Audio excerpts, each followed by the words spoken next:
Namaskar from all attendees.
Namaskar, sir.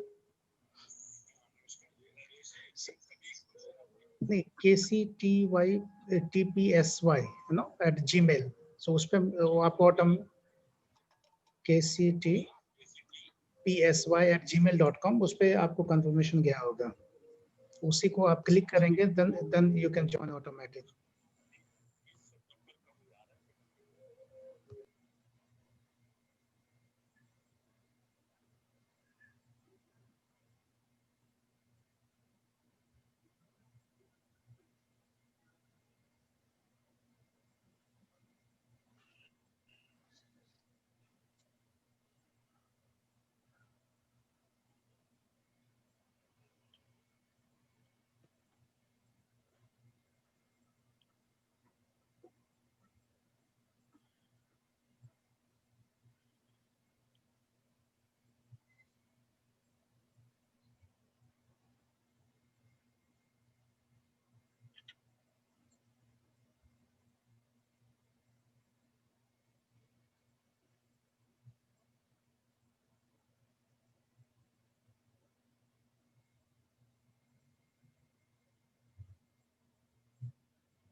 Namaskar.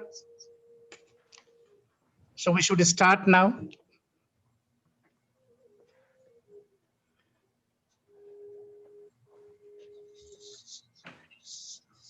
CG sir, permission है, शुरू करने का आदेश है? बिल्कुल बिल्कुल. Thank you Rajesh ji.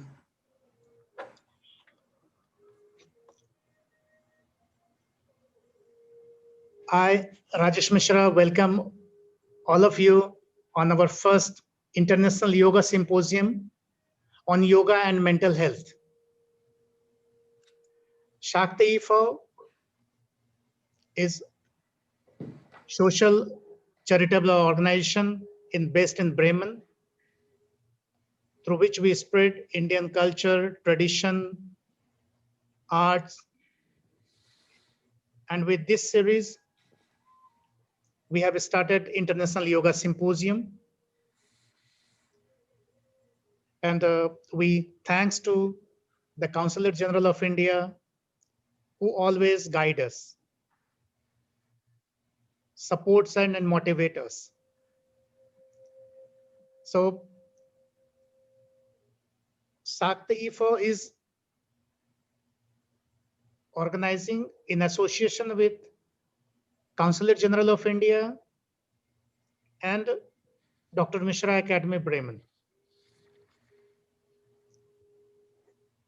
So I would like to request our Counsel General, Sri Madan Lal Raider sir, to give welcome speech, inaugural speech. Thank you, Mr. Ji. सबको नमस्कार. Very good afternoon to all of you. It's a very humane effort by the Sakti IFAO, Dr. Rajesh Mishra, and I'm so glad that so many yoga enthusiasts and so many yoga teachers and keynote speakers who are so learned and so knowledgeable about the yoga and naturopathy are here in this symposium. As you all know, that yoga is not a physical exercise. It is beyond that. It is the overall development of a human being. It is development of for your spiritual health, for your mental health, and your physical health, and more so, it is the way we live life healthily. And nowadays, as you all know, that we are facing globally this corona pandemic, COVID-19, and awareness about the health was not so paramount as is nowadays, because now everyone thinks about the health. And yoga, which is part of naturopath also, teaches how we remain healthy. One is that you fall sick and then you go to the doctor and get medicines and get cured. After the corona pandemic, everybody's, all the scientists and our health experts are looking for the vaccine, which is underway at different stages of trials. Some countries even say that they are at final stages, they even prepared. But the truth is that as of today, there's no vaccine for the treatment of corona pandemic. But our yoga, naturopathy, Ayurveda, and all the way of treating under Ayush are the one to keep person healthy. And the yoga comes at the top. If we follow the yoga regime in letter and spirit, it is not only doing the physical exercises, it is what time you get up, what time you sleep, how you walk, how you talk, how you behave, how you think. All those are part of yoga. It is just not bending of your body, which normally the Western, our friends in Western part of the world, they think that yoga is just twisting of body, hatha yoga. No, actually, even without bending a body, if you are doing a mental yoga, if you think positive, if you do meditation, if you breathe properly, if you eat properly, if you sleep properly, I think you don't even need to do physical yoga. So yoga is all beyond that. And for the health, even without taking medicine, yoga can keep you healthy. That is the reason that our beloved Prime Minister prays so much to make yoga so popular around the world. He took our knowledge of yoga, which is millennia old, to the United Nations, and there 200 plus countries are the members, and 177 unanimously supported that there should be an International Day of Yoga. 177 countries, they supported this idea of our Prime Minister Modi ji. And this is how International Day of Yoga on 21st of June came into effect. And since then, since 2014, we have been celebrating International Day of Yoga. And though it is a symbolic, we do it one day, once in a year, but it has a symbolic value. It tells the world that what yoga is all about. Otherwise, there are very, very few percentage of person around the world. They just heard about yoga, and sometimes they used to connect it with the religion. That yoga is something which the Hindus does it, the Buddhists they do it. Yoga is nothing to do with any religion. Yoga is something which keeps you healthy mentally, spiritually, and physically. And that is the reason that our Prime Minister, our government, and we all the faces we are seeing on the screen, they are trying to make yoga popular so that people live healthily without spending money, without spending too much time, without needing so many logistics. What you need is just a small yoga mat and a willingness to do yoga and follow a very simple health regime and simple way of living life, simple way of thinking, simple way of thinking about the welfare of the others, because half of the population is always fall sick because they think too much beyond their capacity, they think too much beyond their needs, they think too much which they don't even require at all, and sometimes they think and they do efforts which are not needed for themselves. It's a one upmanship which is making the world sick, I would say. So today's event is another event, another feather in the cape of Sakti Fao and Dr. Rajesh Mishra's feather, and well supported by the Consulate General of India in Hamburg. During the Corona period also, we had so many yoga seminars, because there was a time when people were thinking too much about health, and sometimes they are not going to fall sick, but the worry that they may fall sick will make them sick. So that was the time when we tried to have so many seminars, April, May, June, to remain in touch with the people, to tell them how they can live life healthily, they can have their daily routine, so that they and also it was a mental exercise also, psychologically making them aware of their health needs, and also to make about corona or anything else. That was a very hard time, May, June also, even April, that time. Now we are accepting this corona pandemic as a new normal. We that time cases were not so many. This time, these now cases are more, but people are aware. But still, like that, 2 days before, our beloved Prime Minister Modi ji has just a campaign about that, how we can fight back with corona. Do gaz duri, mask, and and take precaution, wash your hands. Those are three simple ways to keep yourself away from corona. So please follow those things also. This is my appeal to the audience. We have a lot of programs on our website, and we always announce those programs, and we are well supported, like associations, Indian Diaspora Association, like Sakti IFAO, which is headed by Dr. Rajesh Mishra, and also other associations in all 4 states, which our consulate has jurisdiction over. So I wish you all a very great afternoon, a very awakening afternoon, where we will listen to the teachers, to the learned professionals who knows much more about yoga. And this afternoon of 2 hours or 2.5 will be time well spent.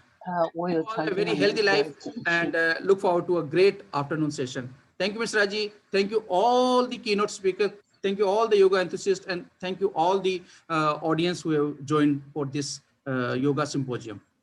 God bless you all. Yes, sir. We remember from the Corona time how the consulate is very active. And in this series, we have organized international seminar on yoga, health and healing, yoga for dance, yoga.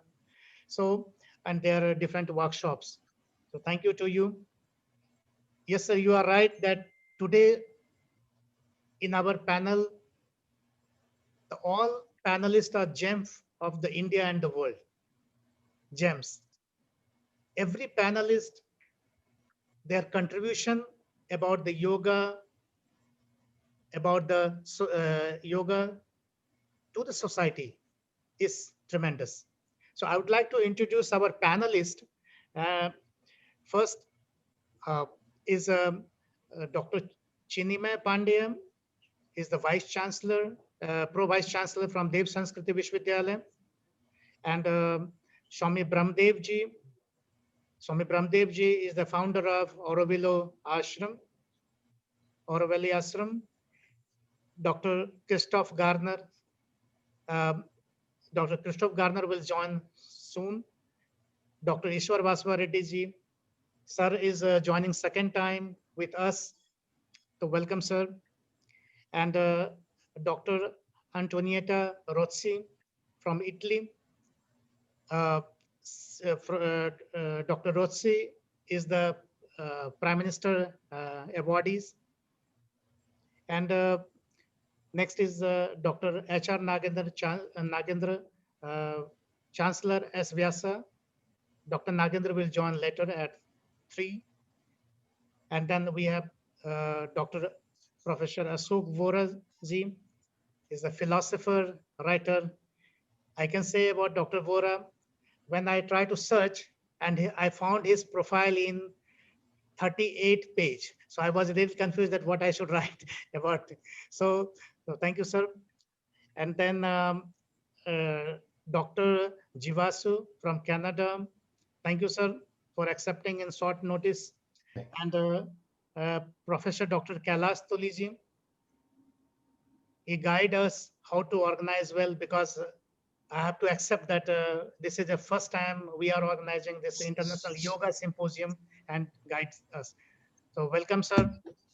And then Mrs. Jeannie Malika Chenji from Taiwan is a yoga promoter in Taiwan and China. And Dr. Rubia Usman from Great Britain. Dr. Jörg Hans Weber from China.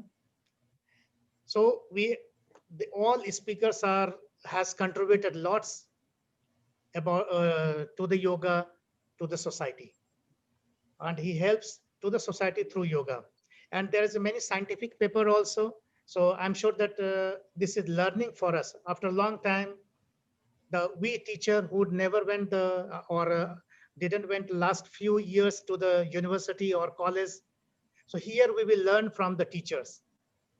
So I welcome again all of you, sir, and we always seek your guidance. So now I think we should here should be Dr. Chinmay Pandey ji. I think he has not joined. I think he will join later then. So now is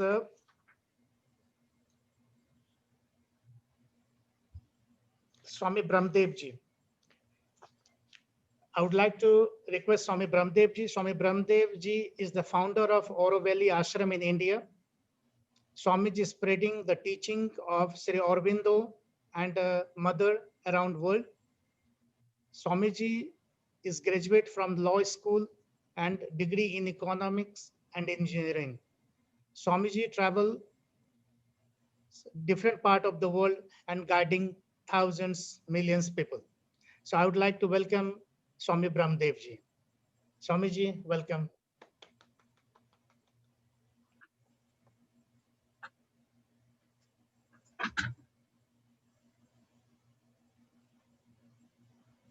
आपकी आवाज नहीं आ रही Swami ji, mute.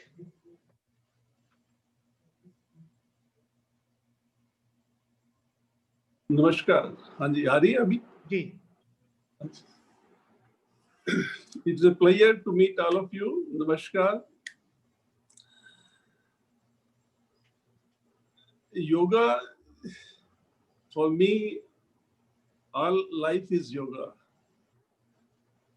Sometimes, because of human ignorance, we compel the nature to teach us.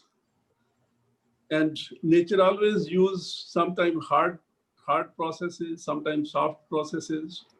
So whatever in the life is happening, or whatever circumstances, situations nature creates, there is a deep purpose behind.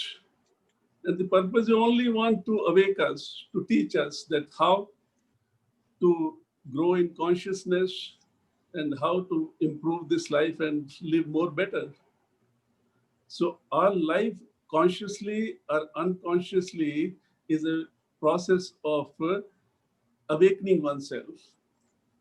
So anything which helps to awake us is a part of the yoga, is a yoga. Human being, we are full of infinite possibilities, infinite potential. And how to awake this potential, how to open this potential. So for that, life itself very beautifully doing this work. Always something is waiting to face. And when we face the life, that always adds something in our consciousness, that always teach something to us to awake, to grow. So always take everything in a very positive way, that nothing is without any purpose. Always there is a meaning behind, purpose behind. Only we have to little bit change in our nature, that how we can be open and receptive and not always fixed with our fixed formations and fixed notions and fixed conceptions. Always live and face the situations with the attitude that something new is waiting to teach me, and I should be open to learn it. So learning is a constant, unending process of life, meaning of life. And when we learn, automatically some change happens, and change is the meaning of life. Where there is a constant change, there is a constant growth, there is a constant improvement. And that is the way how the nature awakens our potential, and how to nature makes us more conscious about our own nature. In Indian culture, the foundation of Indian culture is spirituality. Spirituality means that something which we use different names, divine, God, energy, power, consciousness, whatever, that is our true self. There is something, and how to awake that, how to activate that. Anything which can activate our divinity, activate our potential, activate our higher consciousness, activate our true self, that all is yoga. All our life is a constant meeting reactions of contact. And the moment we contact, some reaction awakens, and life express those reactions. And now the main thing is that how you express your reactions. If there are, and always when we react, when we express, some intentions are there. With what intentions we are reacting, are expressing, are giving response, are relating to the things. Because life, through the movements, is making our evolution. And each movement is carrying our intentions. With what intentions our mind moves, with what intention our physical moves, with what intentions our vital moves, with what intentions our psychic nature moves. So these intentions, they are carrying the consequences of all the possibilities. If the intentions are positive, consequences will be positive, result will be positive. If the intentions are negative, then the possibilities will be negative. So how in the life constantly watch our intentions, and always with the best possible intentions move in the life. Either it is a mental movement, either it is a vital movement, either it is a psychic movement, physical movement, spiritual movement, but intention should be clear. If one can observe, watch the intentions, we can create whatever we want. We can live whatever way we want. We can manifest the maximum, the highest possibilities with that. So in life, life is a constant process, consciously, unconsciously, a process of yoga. And when one is living with the intentions, that to become aware, to become conscious. So one is, there's no need to use even this word yoga. One is living in a perfect way. So yoga is a life, is a way of living. And we do not know, we are still learning how to live this life, what to do with this life. So always nature preparing us with different experiments, with different experiences, with different knowledges. And one thing which is very important, that one should always constantly aspire for progress, to know more, to live more. In human being, in our nature, what is there? We have different attitudes. Sometimes, if in life we can just observe and watch that what is, in which mode we exist. What is the mode we are living, exist? We exist in the living mode. Our life is in a living mode or non-living mode. Because in living mode, there is a very natural, spontaneous process, and flow is very good. Life will teach everything, and life will be full of harmony and joy. In the non-living attitude, there is a hardness.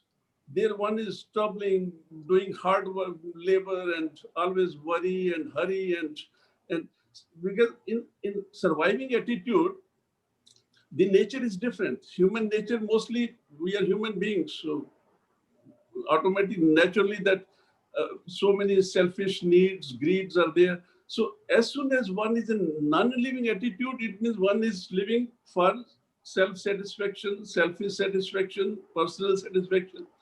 So how we little bit, time to time, sometimes change our mode of life from the selfish life to the selfless life. Selfless, self-giving is a living mode. In living mode, the process of evolution will be more fast. In non-living mode, the process of evolution is very slow. So, like, nowadays we are using this technology, this mobile and everything. So, if we just compare this mobile which we are using, what is the difference between this mobile and our life?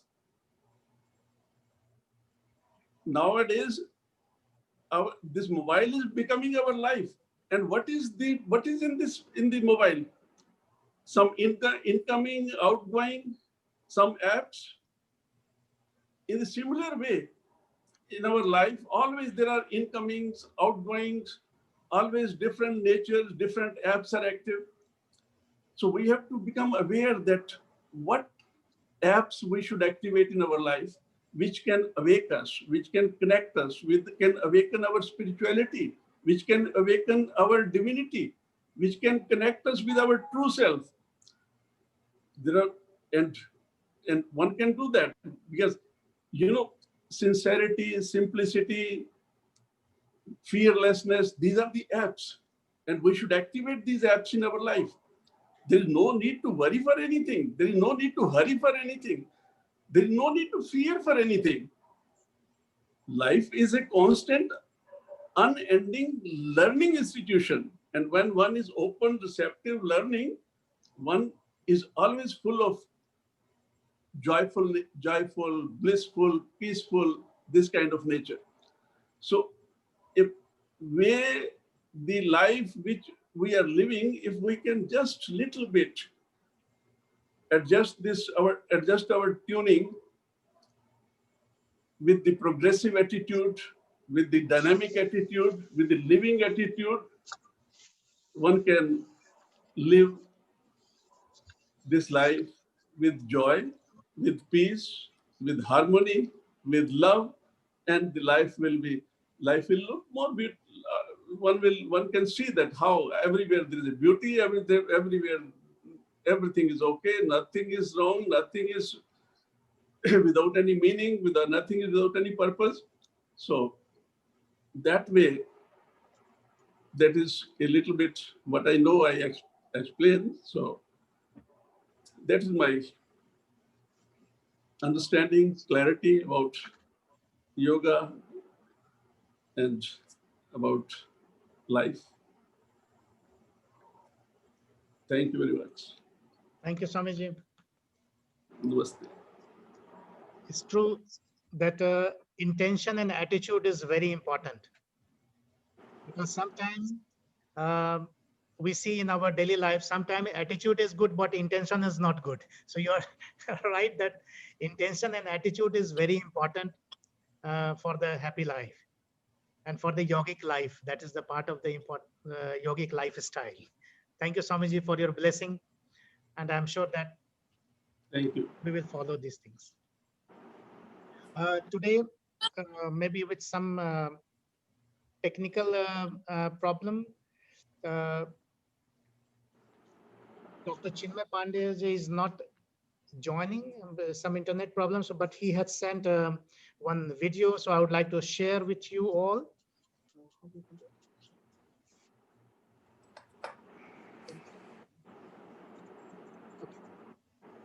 So Dr. Chinmay Pandey ji is grandson of one of the greatest scholars, seers, philosophers of recent time in India, Pandit Sri Ram Sharma Acharya, who was founder of the World Gayatri Parivar fraternity, which has 100 million members and thousands of global centers for social reform.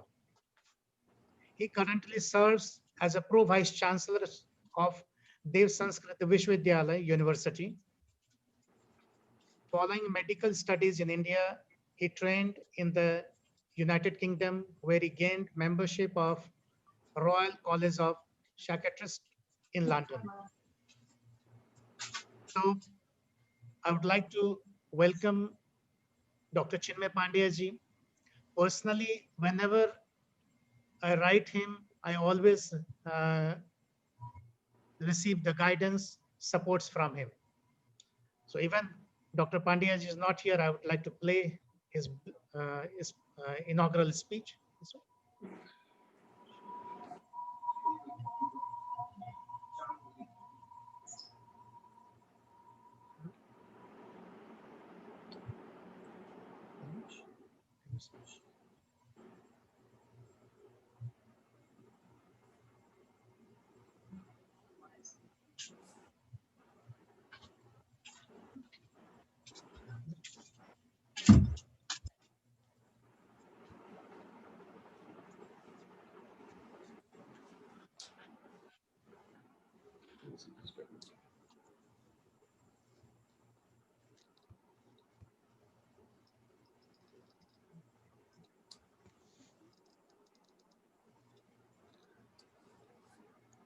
Baby, can you come?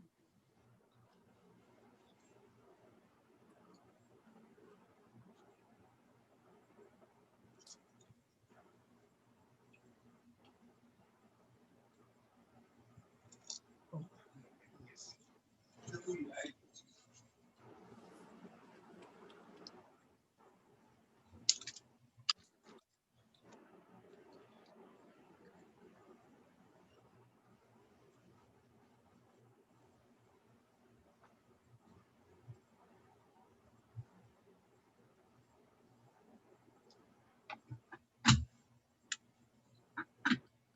It is not clear. The voice is not coming.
Trying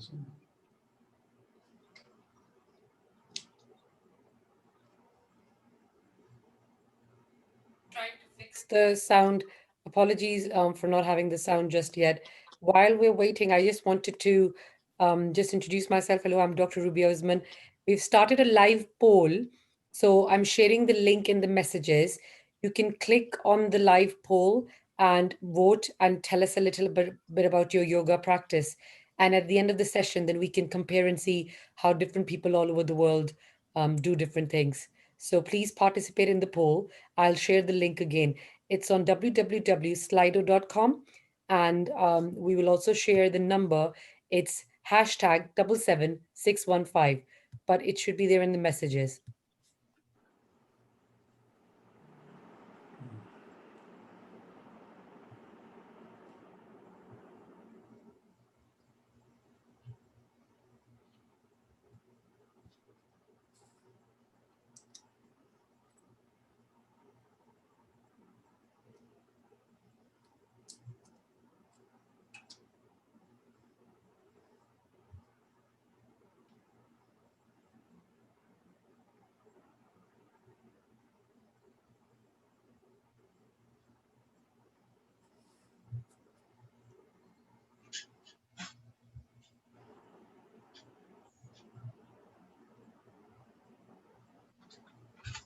I think there is a Okay.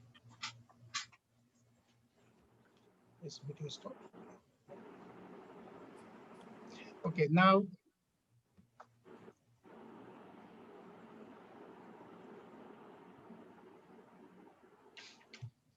our next panelist is Dr. Christoph Garner. Dr. Christoph Garner, retired medical director at KWA Clinic Stift Rotterdam, Greifswald, Germany. Dr. Garner is neurologic consultant. He introduced yoga therapy in cooperation with S. Vyasa Yoga University at KWA Clinic Stift Rotterdam in 1996. Dr. Garner, born in Munich, Germany, and studied law and economics at Munich University. Additionally, Dr. Garner is expert in physical medicine, homeopathy, and geriatrics. Dr. Garner is the board member of Bavarian Society of Brain Trauma and Stroke Patients, treasurer of Bavarian Society of Clinical Geriatricians. So, Dr. Garner. Hello, can you see me? Yes, sir. If my, So you'd like to share the can you share my screen? one? Yes. Panelist. I have opened my screen and video. Yes, sir. So I would like to give a PowerPoint presentation. Can you share, sir? Ja. Bildschirm freigeben. Okay. Ja.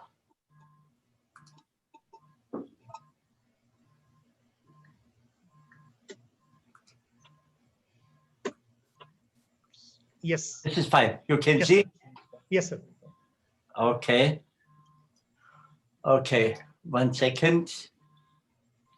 Start. No.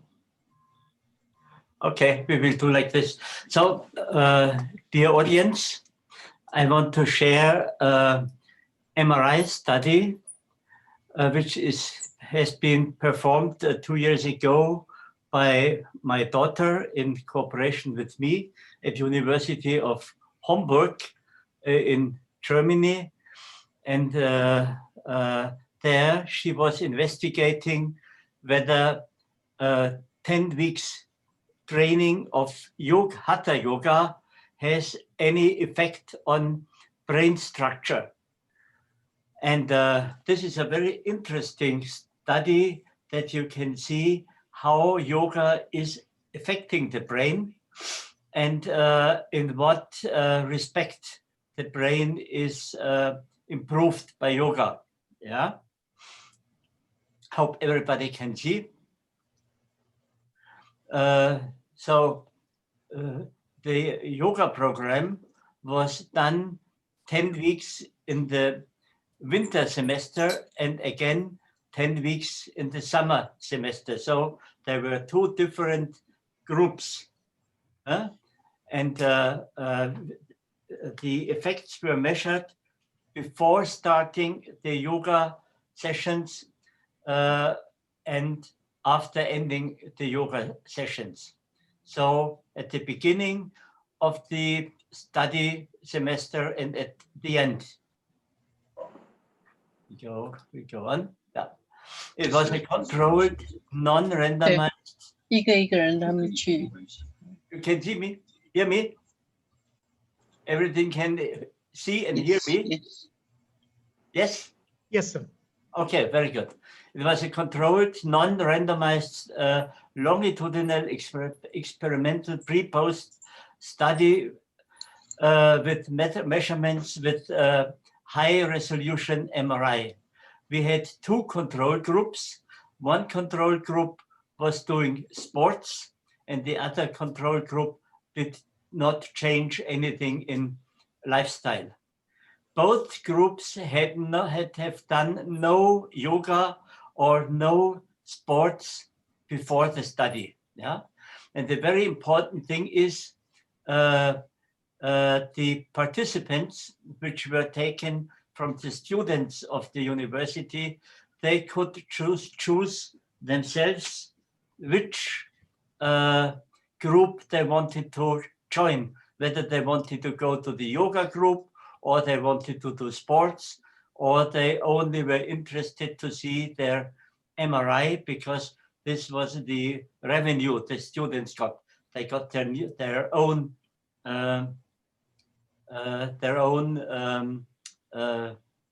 MRI then. Altogether, it was a very big study. Altogether, there were 102 participants.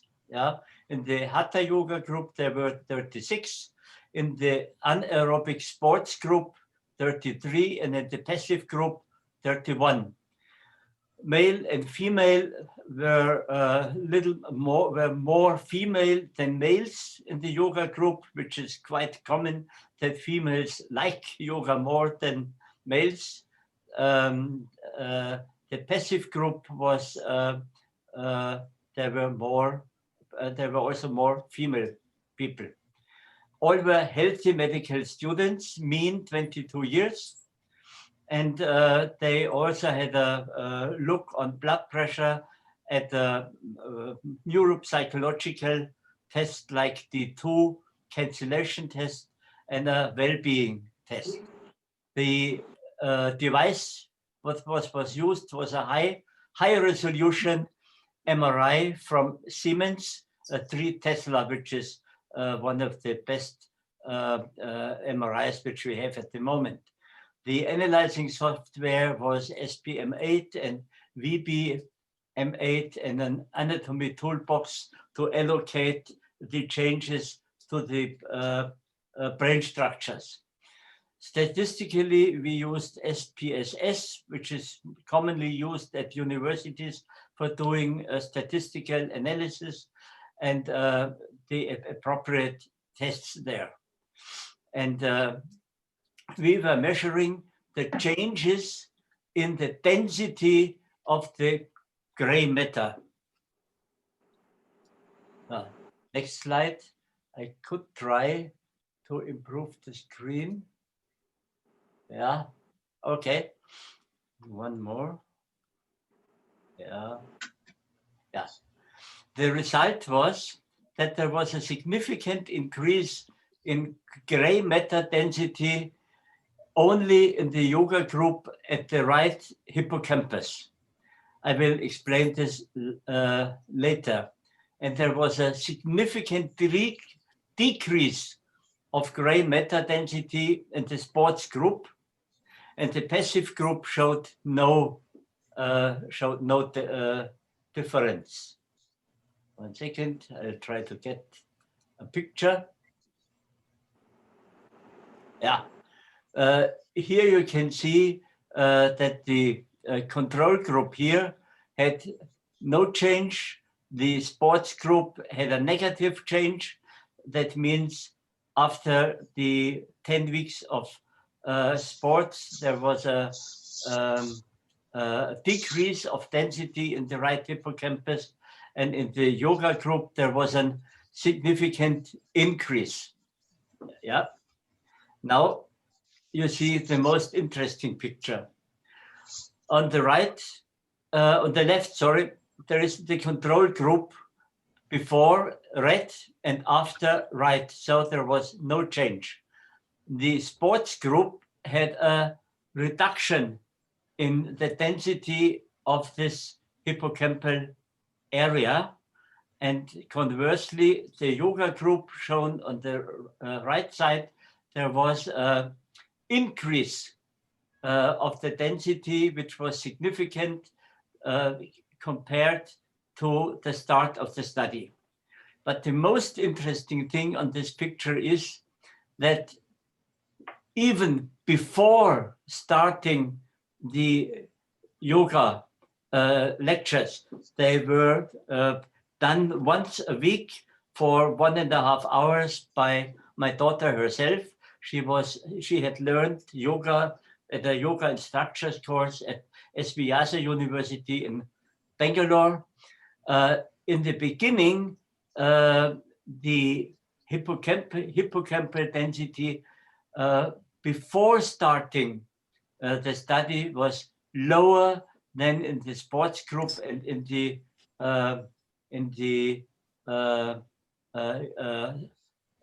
doing nothing group. We can see it here also. It was before this, before we started the study. The red lines show the yoga participants, and they have a significantly lower gray matter in the right hippocampus than the sports group and the control group. If you look at the whole brain, it is the same. It's a normal distribution of all brain areas distributed all over the 3 groups. Now, what do we do with this? The hippocampus is a very old brain structure which is belonging to the archicortex. That means a cortex, a brain structure, which also has been there in the reptiles as such, a very old brain structure. Yeah, and this brain structure is associated to functions, especially of memory and learning, but also in emotional regulation and in spatial orientation. Yeah.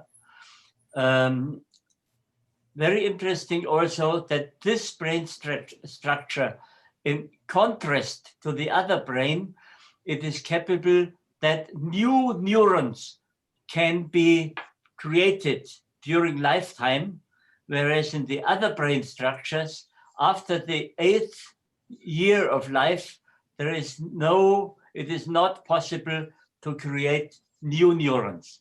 Only this brain structure can be remodeled by creating new neurons. Yeah? And the decrease of this hippocampal area is associated in many structures with neurodegenerative diseases like Alzheimer, depression, cognitive deficits, like that. Yeah, but sorry. Oh, here you see why it's called hippocampus. That means looking like a seahorse. This is a picture of a seahorse, and the hippocampus, if you put it out of the brain, is looking like that. So I hope I get the next one. Yeah. Now, conclusions. The increase of hippocampal density may be explained by the fact that yoga is improving stress management. And this correlates very well with many other yoga studies. Yeah, that yoga has an influence on body, mind, behavior, emotional capabilities in many respects. So with yoga, it is likely that if you can reduce your stress, it is a benefit for this hippocampal structure in the brain, what could be proved in this study. The very interesting thing is that the students only got a 1.5 hour yoga lecture of Hatha Yoga over 10 weeks.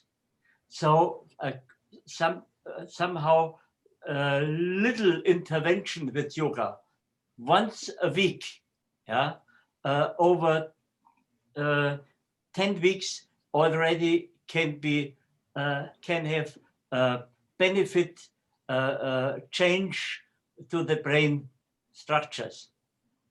The other thing is what is very difficult to explain, why the participants who could choose the group they wanted to join, whether they wanted to go to the yoga group or they wanted to go to the sports group, that they had before starting of the yoga therapy, yeah, or the yoga lectures, that they were had a significantly smaller hippocampus than the other students. We were thinking of it maybe that these people were more sensitive to stress and therefore unconsciously were eager to choose yoga to get a benefit for their stress sensitivity and stress management. So finally, this is my daughter who did all the workload. I was with the design and with the evaluations. And this study was originated when my daughter was 11 years ago. She did a YSE course at Prashanti in Kuttaram in 2006 when she was 16. And the great teachers she had there was Dr. Raghuram, Dr. Nagaratna, and Dr. Nagendra. Thank you very much. And if there are some questions, I will be happy to answer them.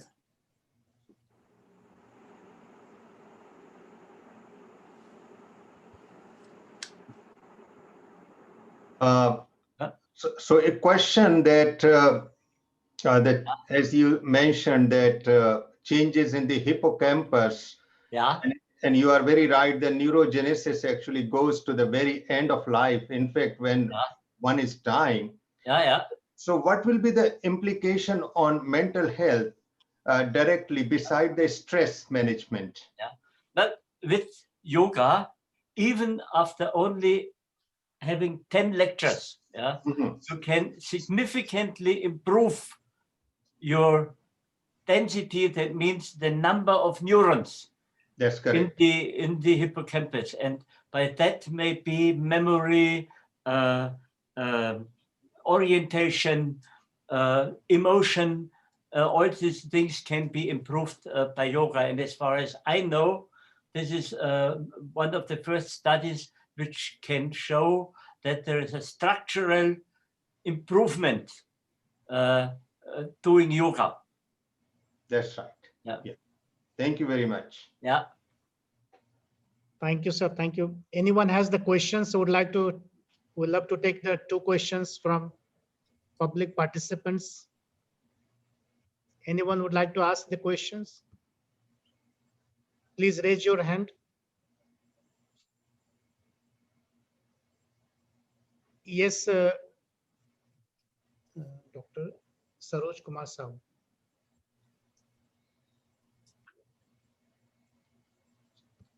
Hari Om, sir. Yes, Yeah. please. Yeah. Sir, I want to know specifically which yoga practice will help to increase the number of neurons. My daughter did a yoga lecture according to what she has learned at the SVASA University in Bangalore. So with pranayam, with asanas and relaxation and meditation, which is quite how she was taught there with different asanas and pranayam and these things. Quite standard yoga. Okay, sir. Okay. Thank you, sir. Yeah. Mr. Dhirendra Kumar Vishtaji, you would like to ask?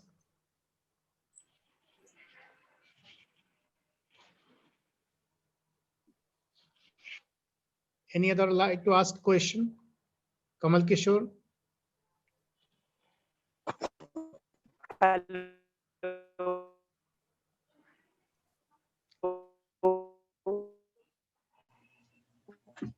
I think you have the network problem, so please check your network. So thank you, sir. It's really interesting. Thank you. It's really interesting research. Can you Yes. Sham?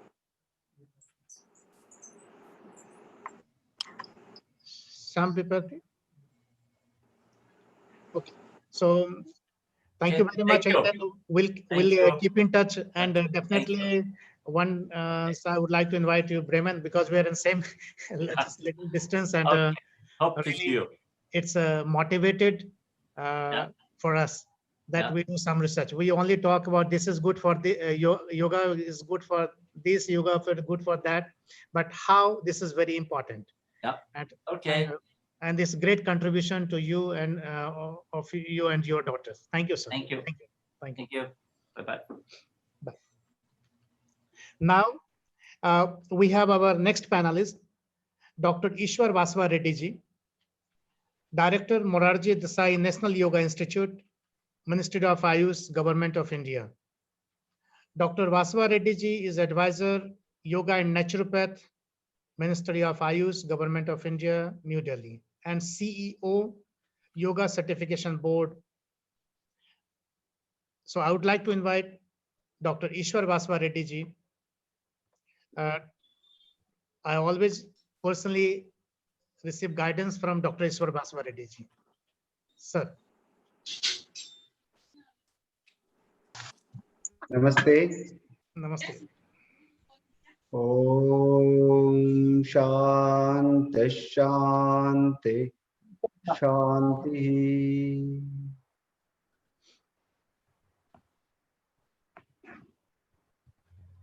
Respected Consulate General, Germany, and I noticed the presence of our Dr. Jivasu. We met here in our institute few months back. Namaste, sir. And our good friend Christopher, Dr. Christopher, and we used to meet in AS Vyasa, and very happy to notice your wonderful research presentation. My pranams to Swami Brahmadevji and all other panelists, and my esteemed friend Mishraji, and is doing a very great job. Thank you very much for inviting me for this webinar. Before I start, today also we celebrate World Mental Health Day, and my best wishes and compliments to all the participants and panelists greetings on the vacation of World Mental Health Day.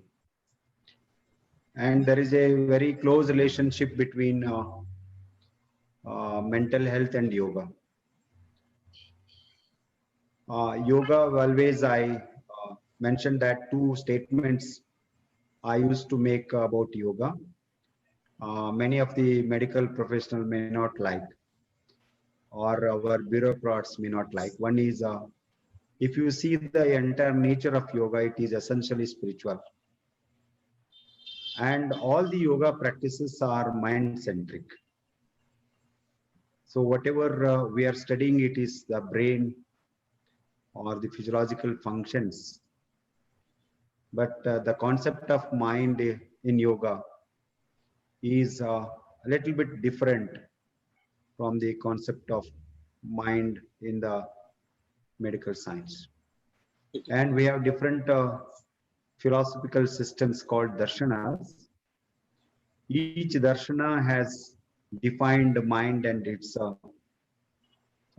functions in a very different manner, but there is a cognizance, and they are in the somebody at the lower level, somebody at the higher level, combining the various facets of mind stuff, what Patanjali said, chitta. So the states of chitta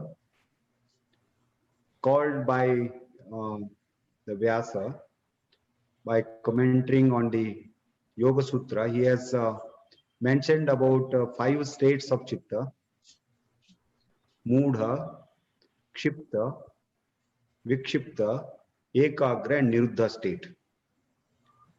So these are the wonderful state. What is the mental health? The last state, when Ekagra to Niruddha, then there is a deep silence. That is the condition where always it is completely positive and eternal happiness is there. Therefore, the Moodha, it is always the inertia, and it drags towards the worldly desires, and worldly desires always leads to many pain and suffering, what Indian philosophers, including Buddha, accepted this. The second aspect is the mind is always moving.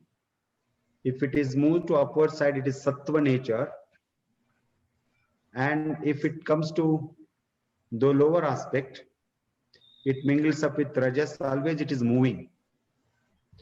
So the student of yoga and teachers of yoga understand this very nature of yoga by what has been envisaged by Maharshi Patanjali and his commentators. Therefore, when we talk about mind, that is kshipta, always it is moving. By the practice of yoga, we can bring to the vikshipta. Sometime it is stable and sometime it is unstable. At least that is achieved by the practice of yoga, especially the asana pranayama. Then when you do cross this one and do meditation or dhyana, it teaches to the state of ekagra. Then deeper aspects of dhyana, that we call it as a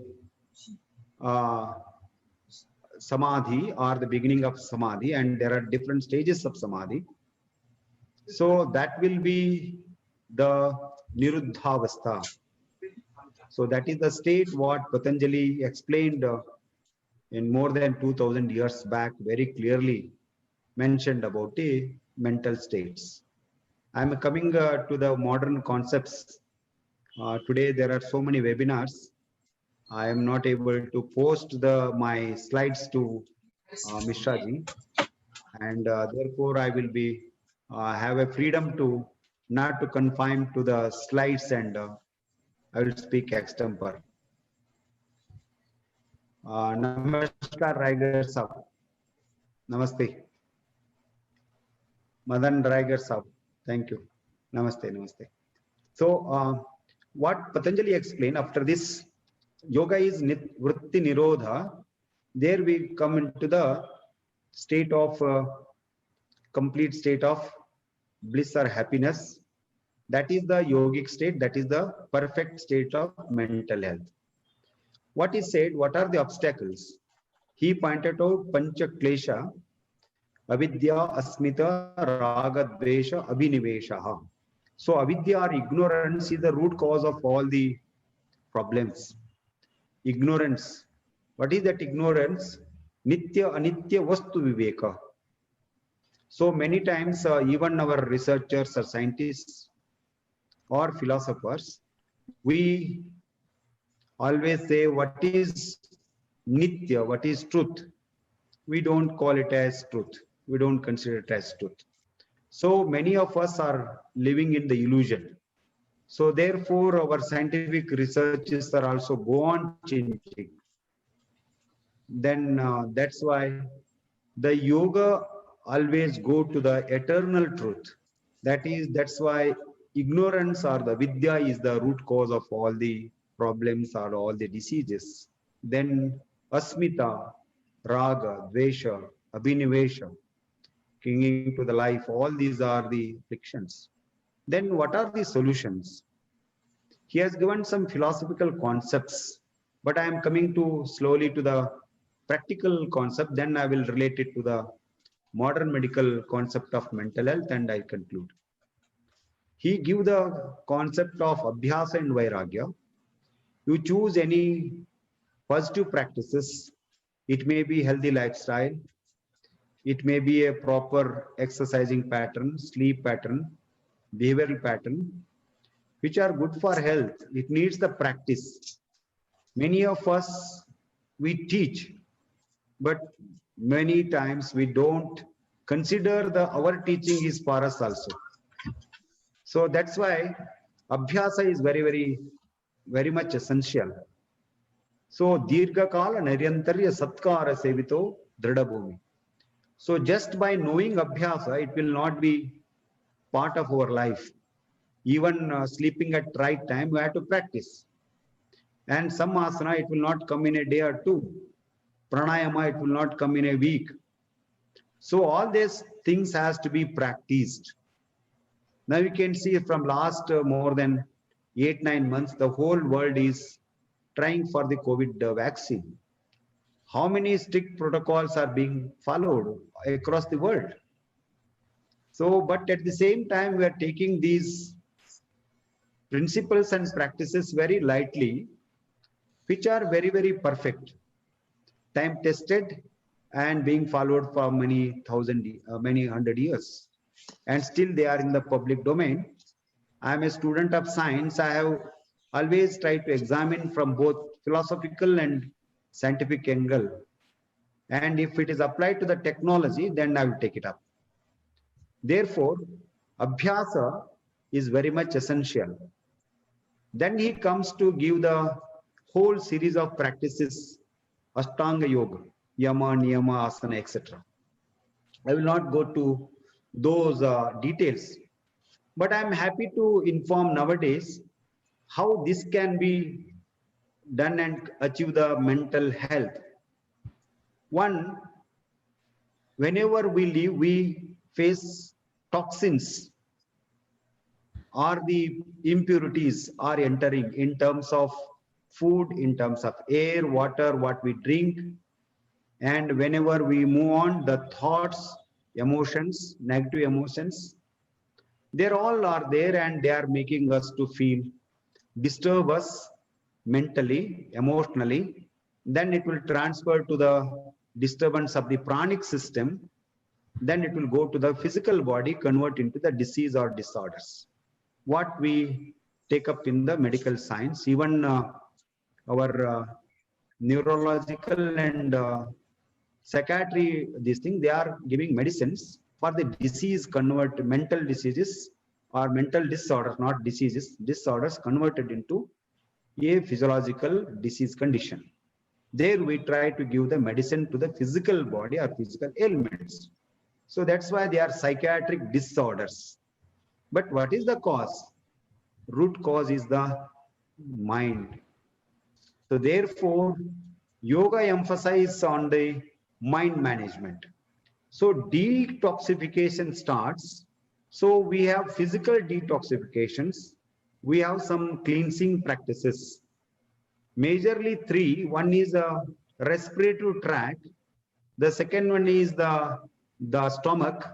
Third one is the intestinal cleaning. So these are all having the impacts. Same thing, the nervous system. We have a pranic balance, sympathetic and parasympathetic balance, which will help us to proper functioning of thought process. So second one is diet plays an important role. So many times in yoga, we never consider diet is an important tools for the mental health or management. But yoga always advocates right food at right time and right work. That is the one. Yukta hara vihara. Therefore, snigdha madhura chatuttangsha vivarjita. Bhujyate siva samprite mitahara sauchate. These are all these, they are in the formula format. I am converting them into technology and I am giving it as a medicines or capsules nowadays as per the present day pattern. But ancient yogis are put them in the format of sutras or in the aphorisms. So, or sometime it is in the Bhagavad Gita, they are in the form of shlokas in other texts also. The third one aspect important is, that is the body alignment. And therefore we mentioned about the yogic postures. So this yogasana, they are to bring stability and comfort to the body. So especially it is having impact on two important systems. One is nervous system, both central nervous system and autonomous nervous system. And therefore all the yoga, traditional yoga practices emphasize on spinal cord and brain, and where we mention about the different chakras. And all our breathing practices are related to our functions of autonomous functions.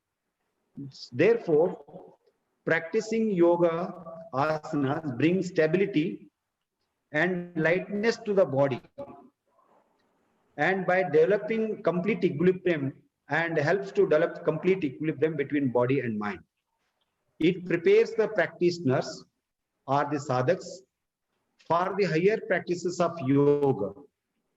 Therefore, if you want to do dhyana or meditation, your body must be stable and comfortable.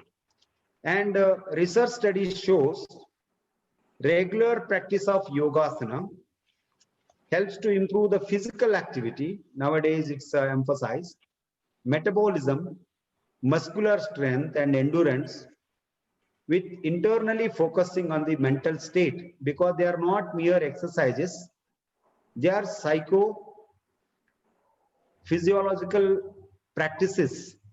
Therefore, practicing regular practice of few asanas helps in prevention of many psychosomatic disorders, lifestyle disorders, and brings the help us for the mental health. Then most importantly, if you come to the third point is the pranayama. This is many times it is a breathe regulation in the beginning, but pranayama practice or regulated breathing helps to calm and relax the both body and mind and bring stability while destroying the illusions, ignorance, etc. So many research, if 6 seconds inhalation and 6 seconds exhalations for 10 to 12 times, it helps to bring a lot of positive response on the brain pattern and many psychological conditions which can be recorded.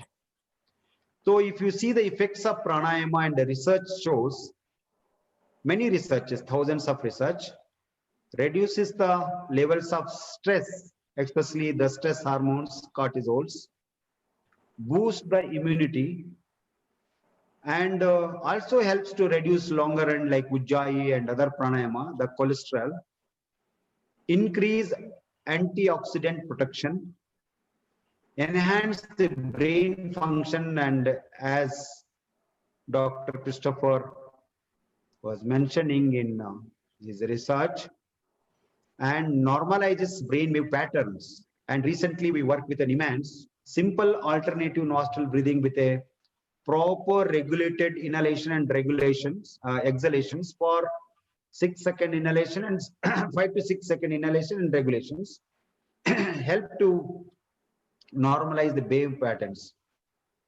It also helps to bring steady and peaceful mind.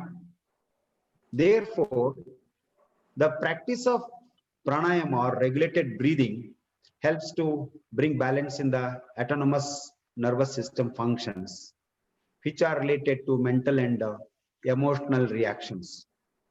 Especially 3 pranayamas, the alternative nostril breathing, which bring balance between the sympathetic and parasympathetic activity, and decreases the stress and anxiety.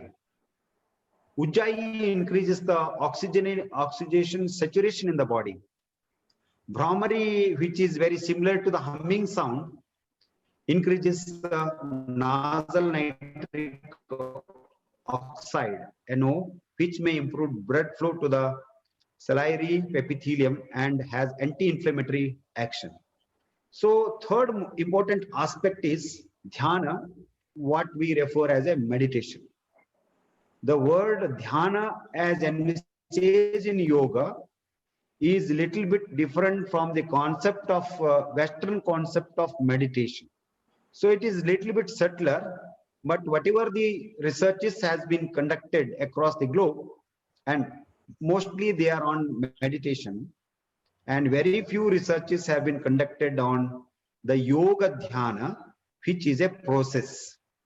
Therefore, dhyana helps to increase serotonin, helps to decrease the cortisol level, and also it elevates the stress and anxiety.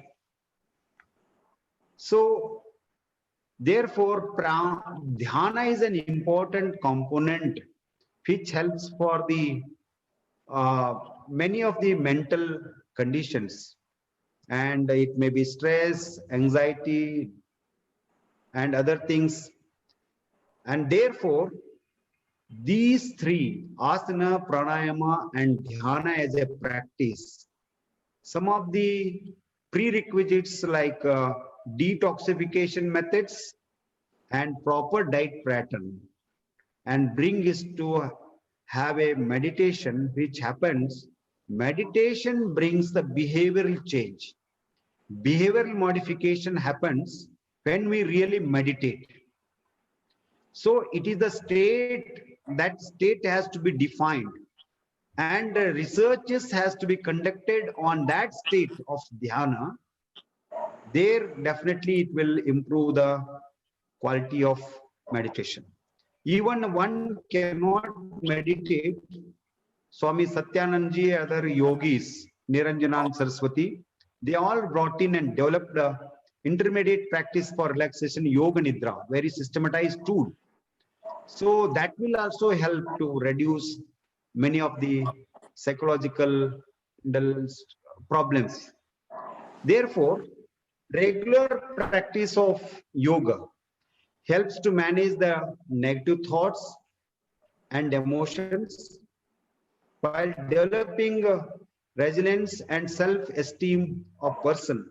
It will take care of mental health, and definitely it becomes our broad-minded and sustainable for any of the modern day challenges. Therefore, on this World Mental Health Day, it is promoted that the importance of yoga has to be validated properly in the many psychiatric conditions, and particularly for the mental health. So I had given some of the practices. I did some meta-analysis. So there are more than 2,000, 3,000 articles or the research papers on different mental health and also on the psychiatric conditions. So therefore, this is the real practical. I will conclude with one more.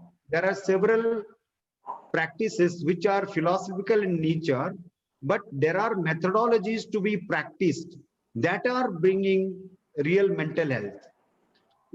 Like sutras, Maitri Karuna Mudito Pekshanam, Sukha Dukkha Punya Punya Vishayanam, Bhavanat Chitta Prasadanam.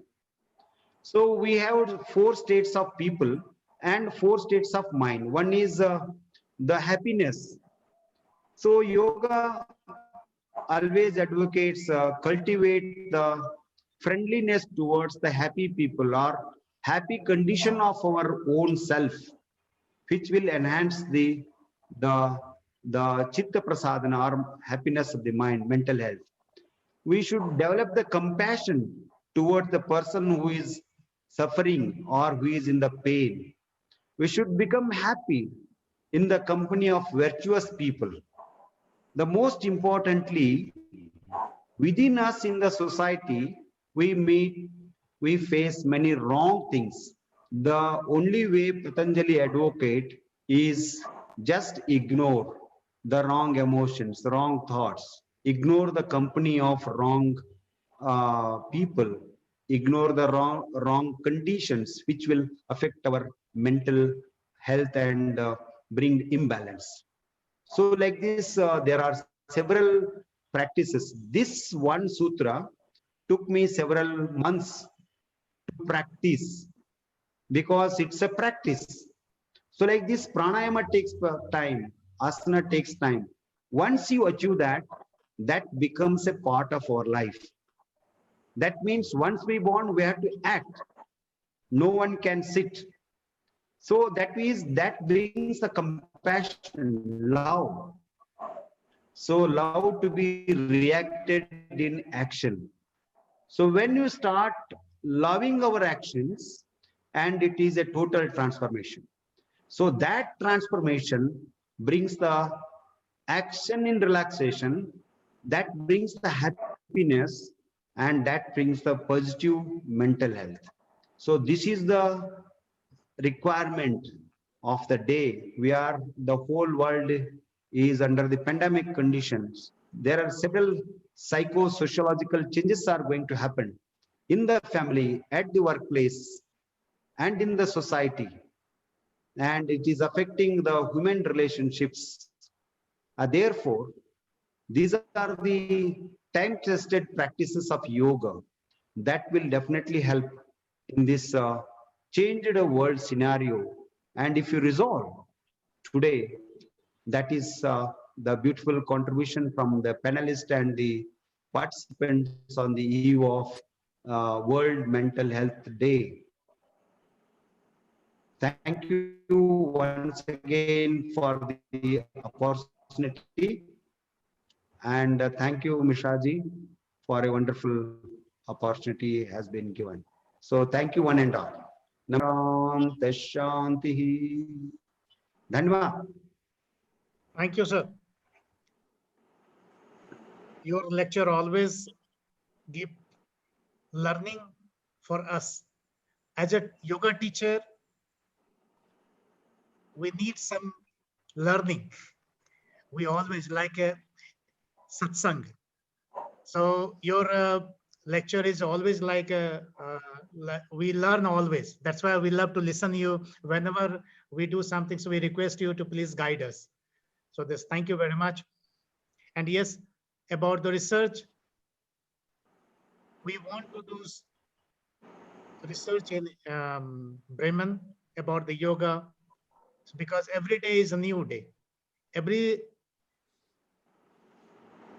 situation is challenging.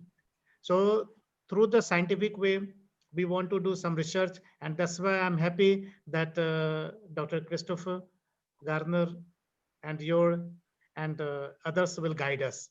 Thank you, sir. Thank you very much. Now, okay, sorry, there is one question, sir, from the participants. Yes. I forgotten to mention my gratitude to my esteemed friend Dr. Antonita. Namaste to Antonita also, and many of us, Thomas and Chen and other friends. Thank you. Ora Saab, namaskar. Yes, please ask the question. Yeah. Someone asked which pranayama is for the depression. There is a lot of chat is going on, so I forget the name Yes. of the person. Which pranayama is for the Yeah, depression?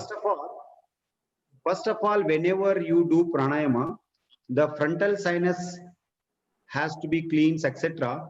Therefore, to the beginners, always we recommend the Vatneti. That means we can cleanse the frontal sinus through air, through water, through thread.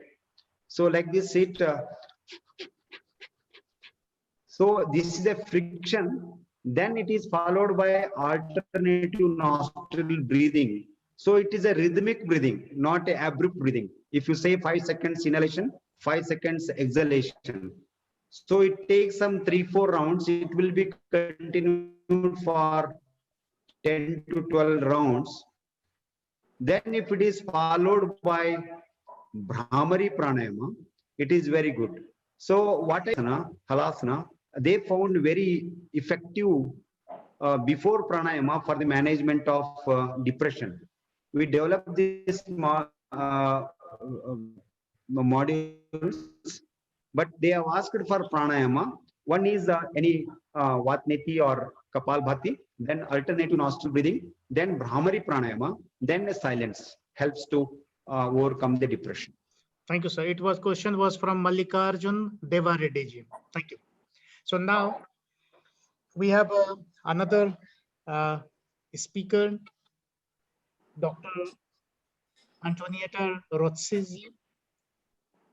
Dr. Antonietta Rozzi is professor of pedagogy and yoga at the University of Bologna from Italy.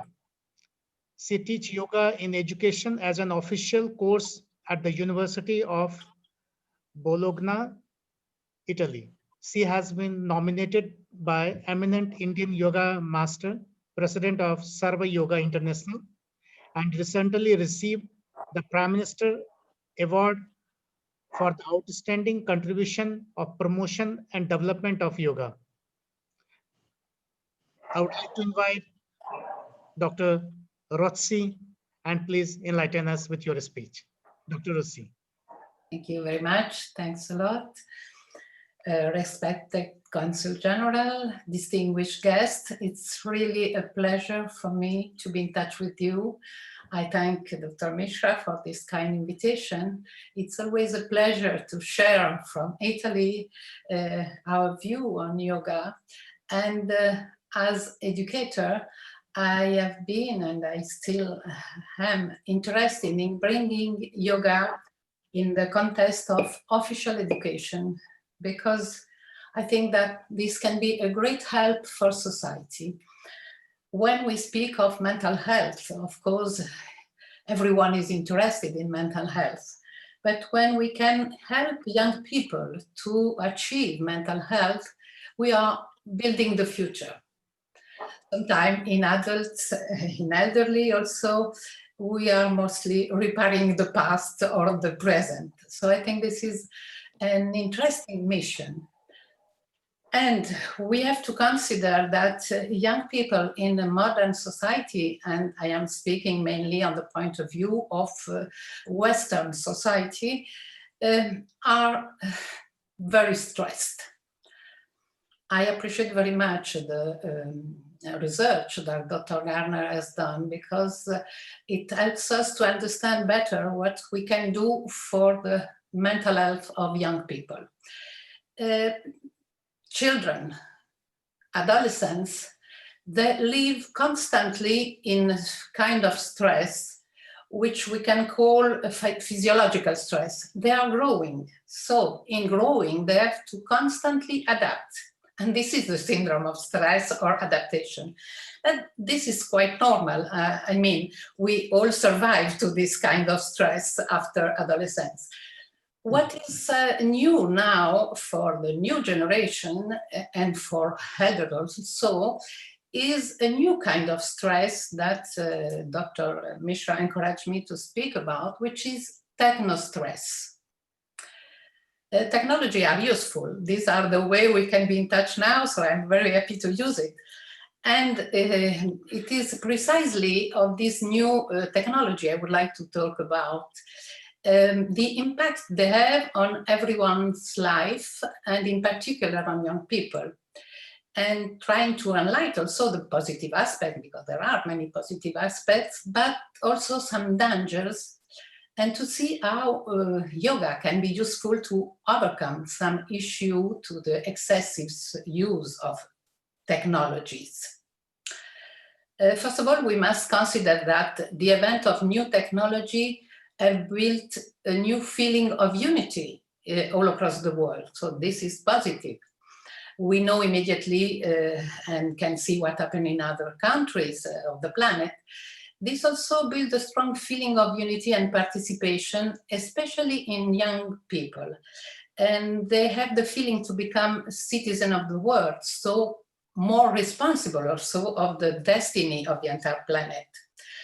The new tools of technology allow us to feel close to each other, and it is a unique resource in this dramatic, for example, situation of a pandemic of today, to continue many activities, even in lockdown. And for education, it is a very important opportunity to continue education for young. As many other tools, there must be also a kind of education on how to use them, to use properly, to use safely, and for the benefit of society. There are many risks also in using technology, especially when we have an excessive use of technology in a new form of stress that has been called expressly techno-stress. And I think yoga can have an important role to play in building a new kind of balance in this situation of a new stress, different from the others. In facing the challenge of modern life, such as the need to adapt, to use the new technology, yoga can offer many solutions that seems designed especially for this particular situation. It is a specific aspect of yoga that seems to respond every time to a very specific problem or issue, as if it was constructed for that. The use of technology has become a part of normal life, so we cannot not use them. And it involves the whole life of the whole span of life, from young children to elderly. And we can consider that it is a revolution, a real revolution, and a change in lifestyles.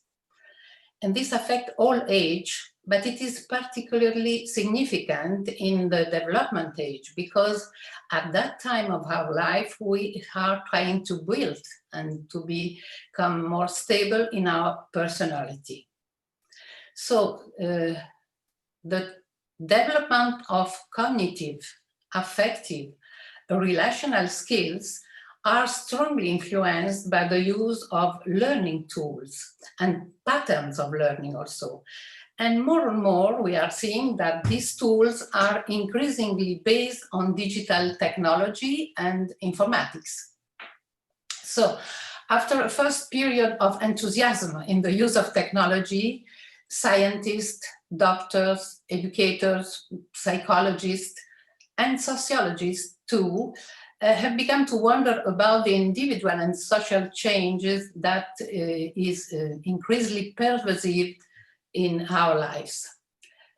We can say that the computer, social, and media have become the new models of, first of all, knowledge, then experience, of communication, intra and intern communication, and also of our behavior.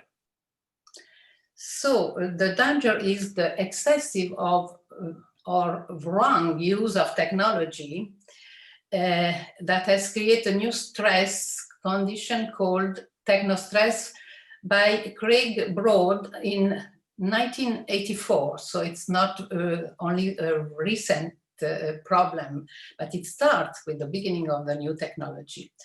And later, Professor Richard Woodiburg presented the first research on technostress, calling Assessing and Managing Technostress.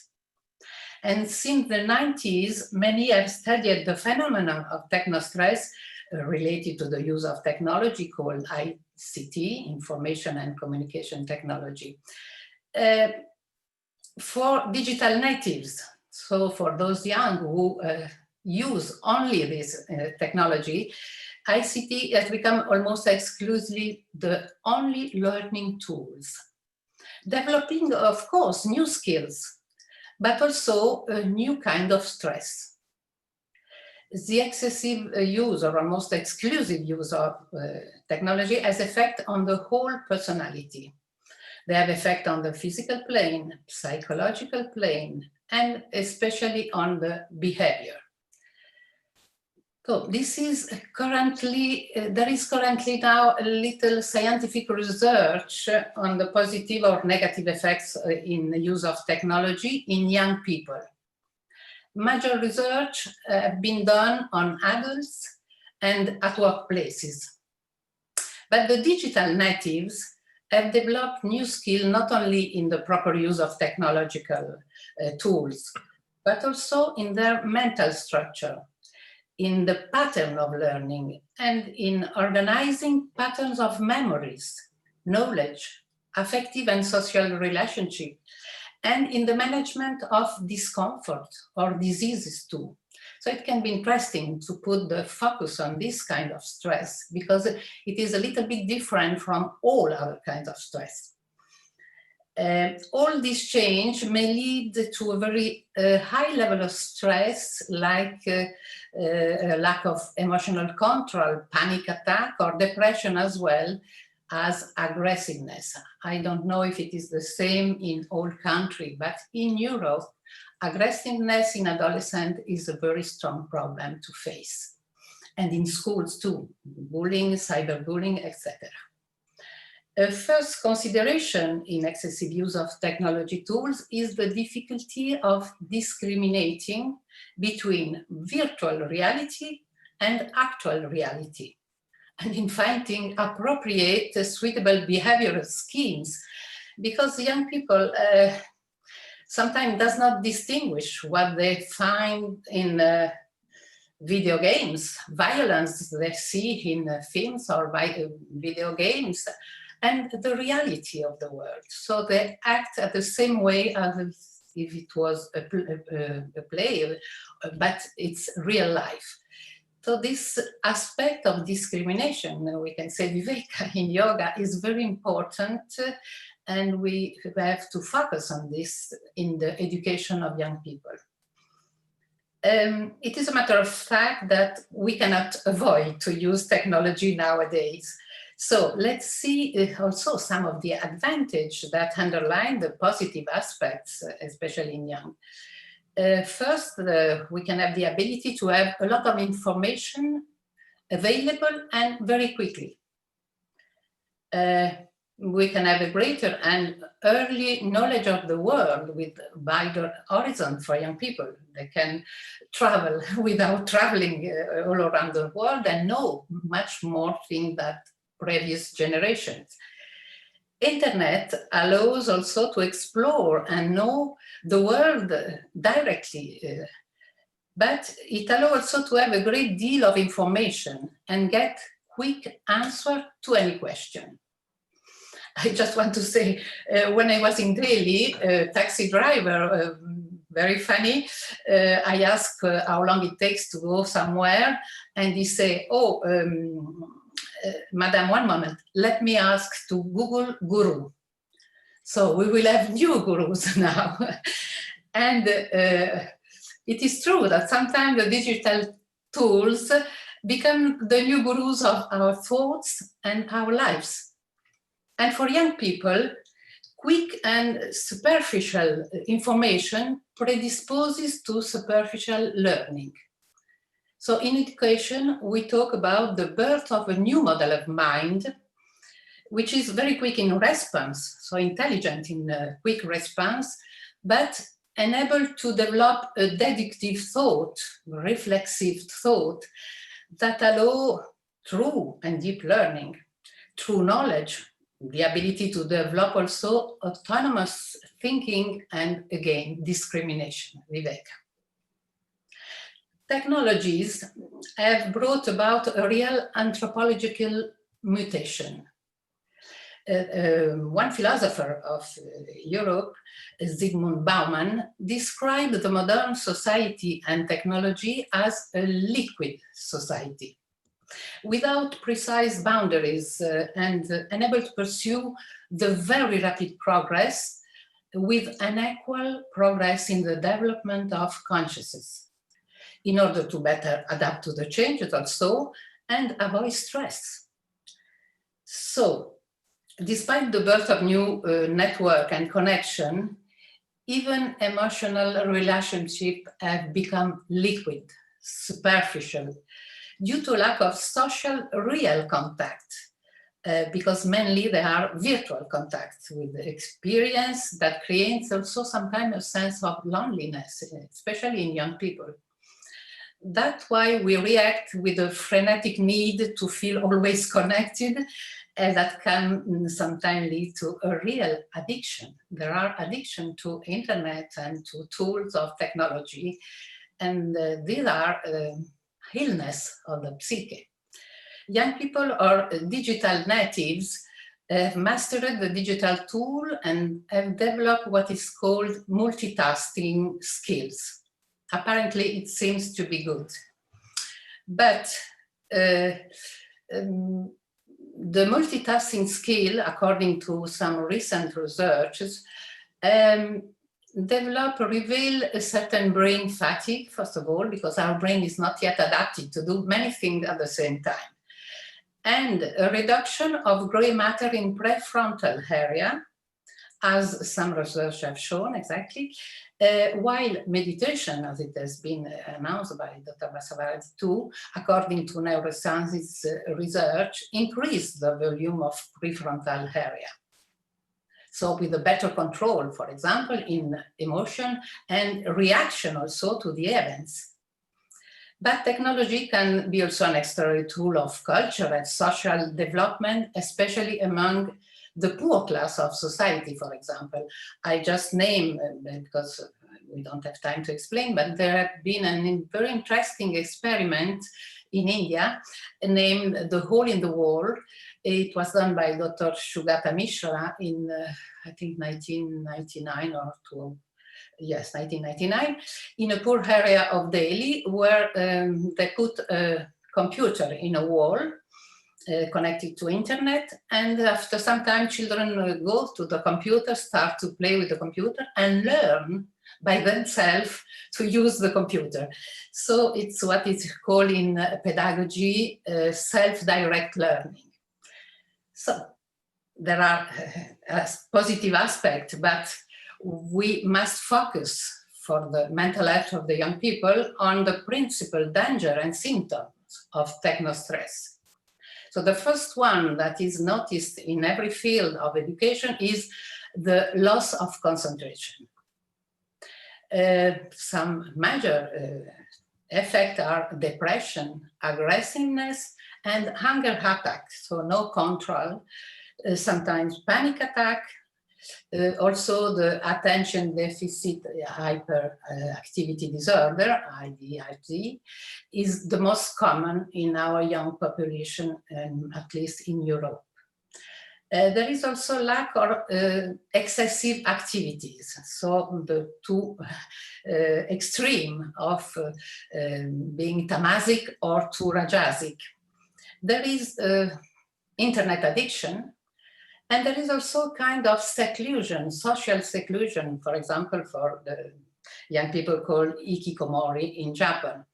So this leads to a virtual experience of life with a loss of contact with reality.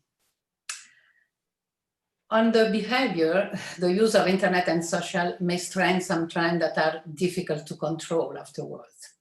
The kind of narcissism that is in our society very much expressed, and also kind of lack of responsibility, because through internet we can act without our real identity. We can mask our real identity.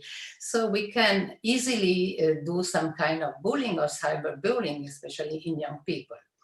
The life is a virtual life and not a real concrete life.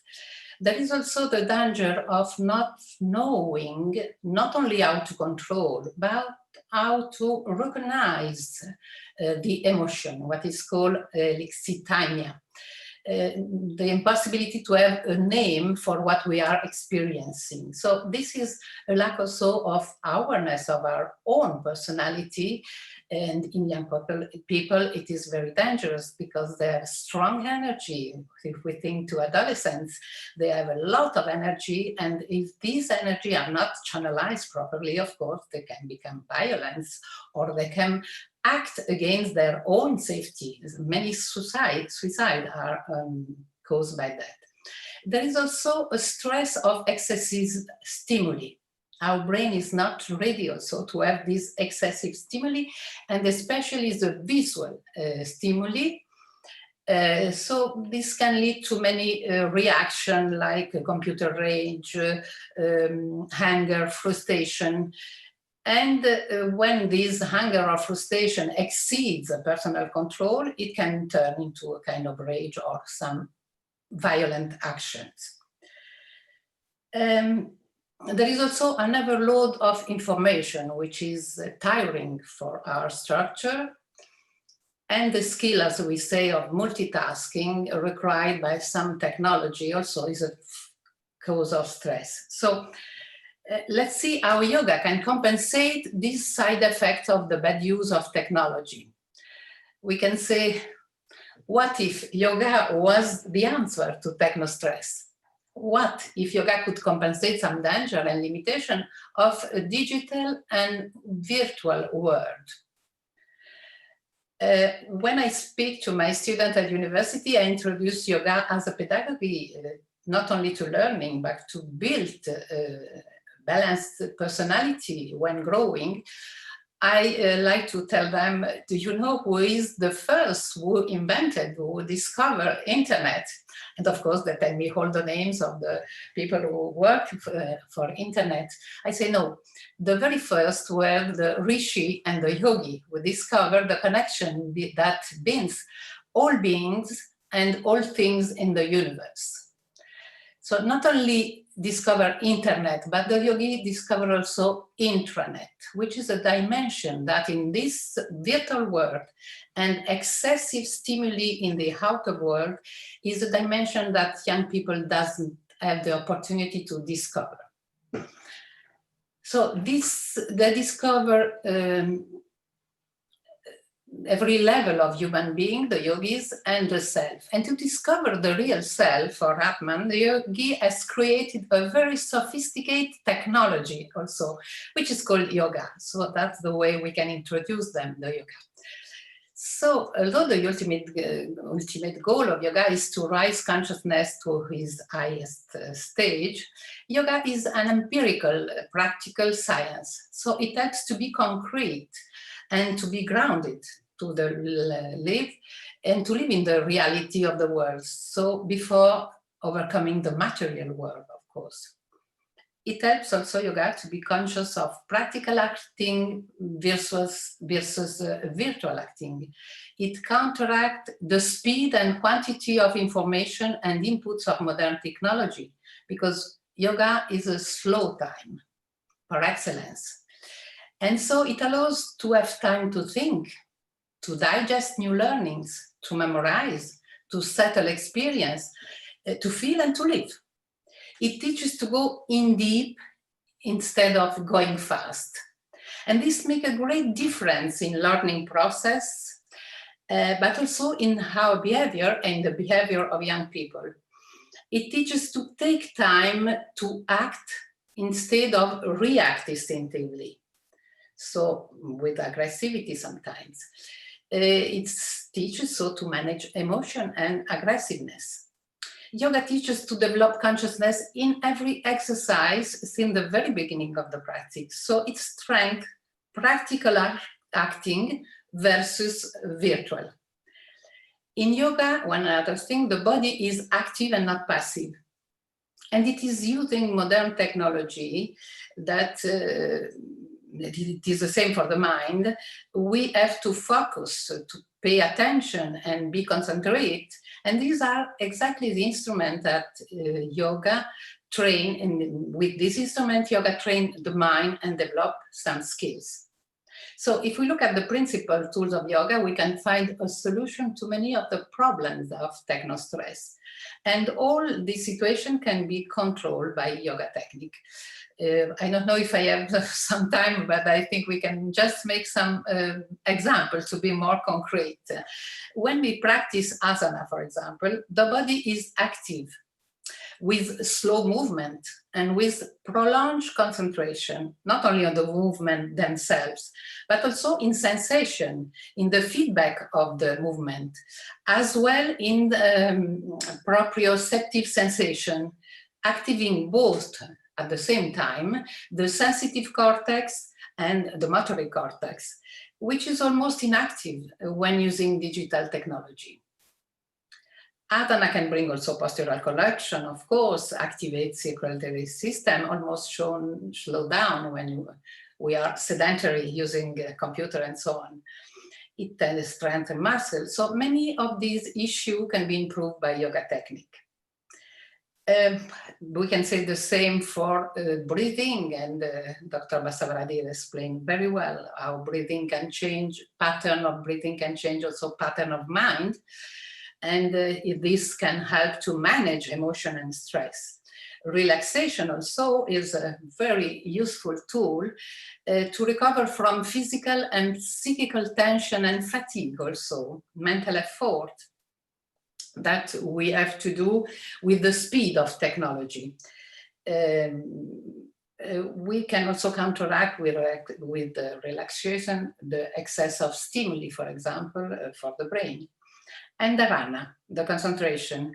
Concentration technique in yoga increase the capacity of attention and focus on activity, on something of concrete. So they counteract the dispersion of mind due to multi-stimuli and speed of perception also when using technology. The ability to become concentrate helps indeed in every task with less fatigue. So we can say, to conclude, that technology have become part of our life and will increasingly be useful tool for the future generation, of course. And yet that yoga offers ancient and proven technologies that allow us to face the change of modernity without losing our roots. And the purpose to live a healthy, dignified, and noble life, not only for a personal benefit also, but for a collective well-being and health. So yoga promotes the global and harmonious development of human being, not only in the conquest of science and technology in the external world, but also in the inner and spiritual plane. So thank you for your attention. Thank you very much. Thank you. It was really interesting presentation. And actually, I was watching you while you speak, present the yoga. You looks more beautiful. So that's why I understood this. When you present something, so you speak from the heart, and that is very important. Thank you very much, and really appreciated that. With very short time, you accepted our invitation. Even today, and Dr. Ishwar Basava Reddy, you both had the program. And for us, you extend. Really grateful to you and Dr. Basava Reddy. Thank you. Thank you so much. I'm grateful to you. And I'm sorry I cannot attend and listen to the speech, but I hope I have the opportunity to listen or record it, because we have just in Italy a webinar right now with Dr. Basava Reddy. So thanks a lot to everyone. Pranams from Italy. Thank you. Namaste. Namaste. So today we supposed to have Dr. H.R. Nagendra, Chancellor of S. Vyasa, but due to some reason, Guruji, Dr. Nagendra is not able to join, but he had sent one video. Again, we can try, but we had some technical problem with the video, so I'm not sure if this goes well, same, but let me try once. This one. Okay, first here, and then.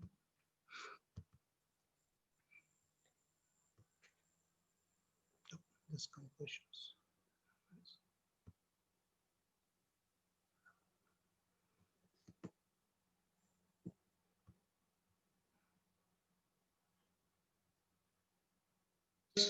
I welcome you all to our Prashanti Kutiram campus of the S. Vyasa Yoga University, the only full-fledged yoga university in India, and we invite you all to this wonderful yoga university.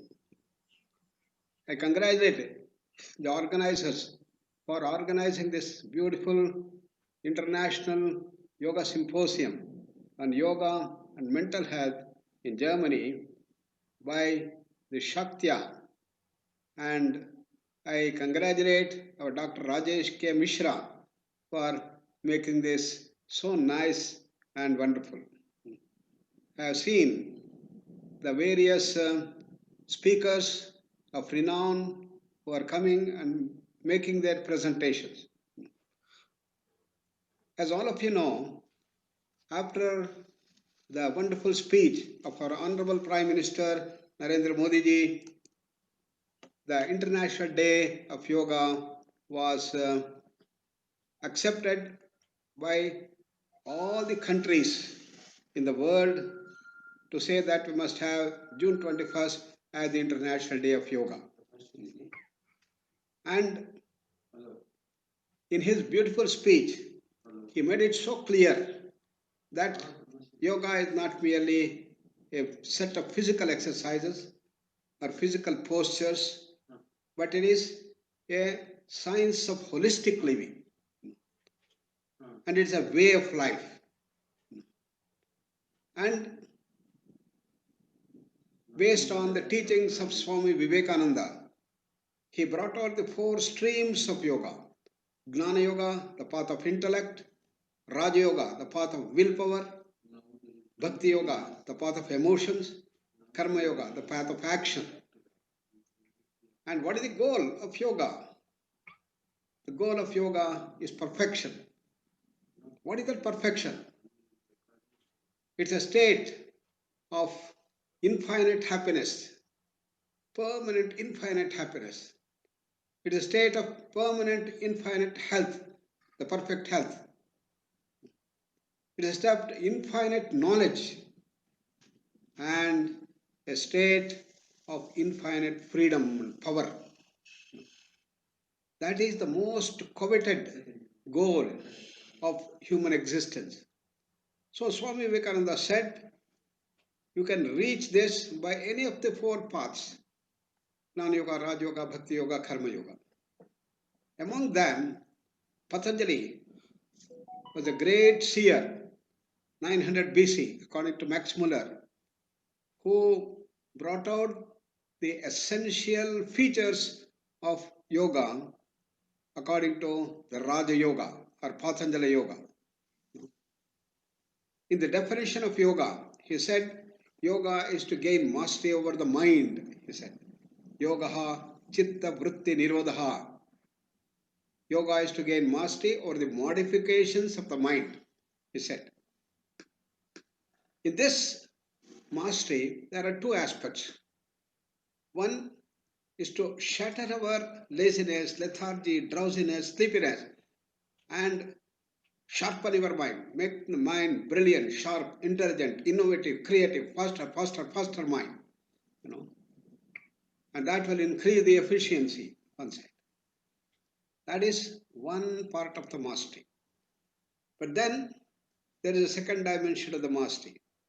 That is calming down the mind, silencing the mind, tranquilizing the mind, and deeply silencing the mind without getting sleep, keeping yourself awake.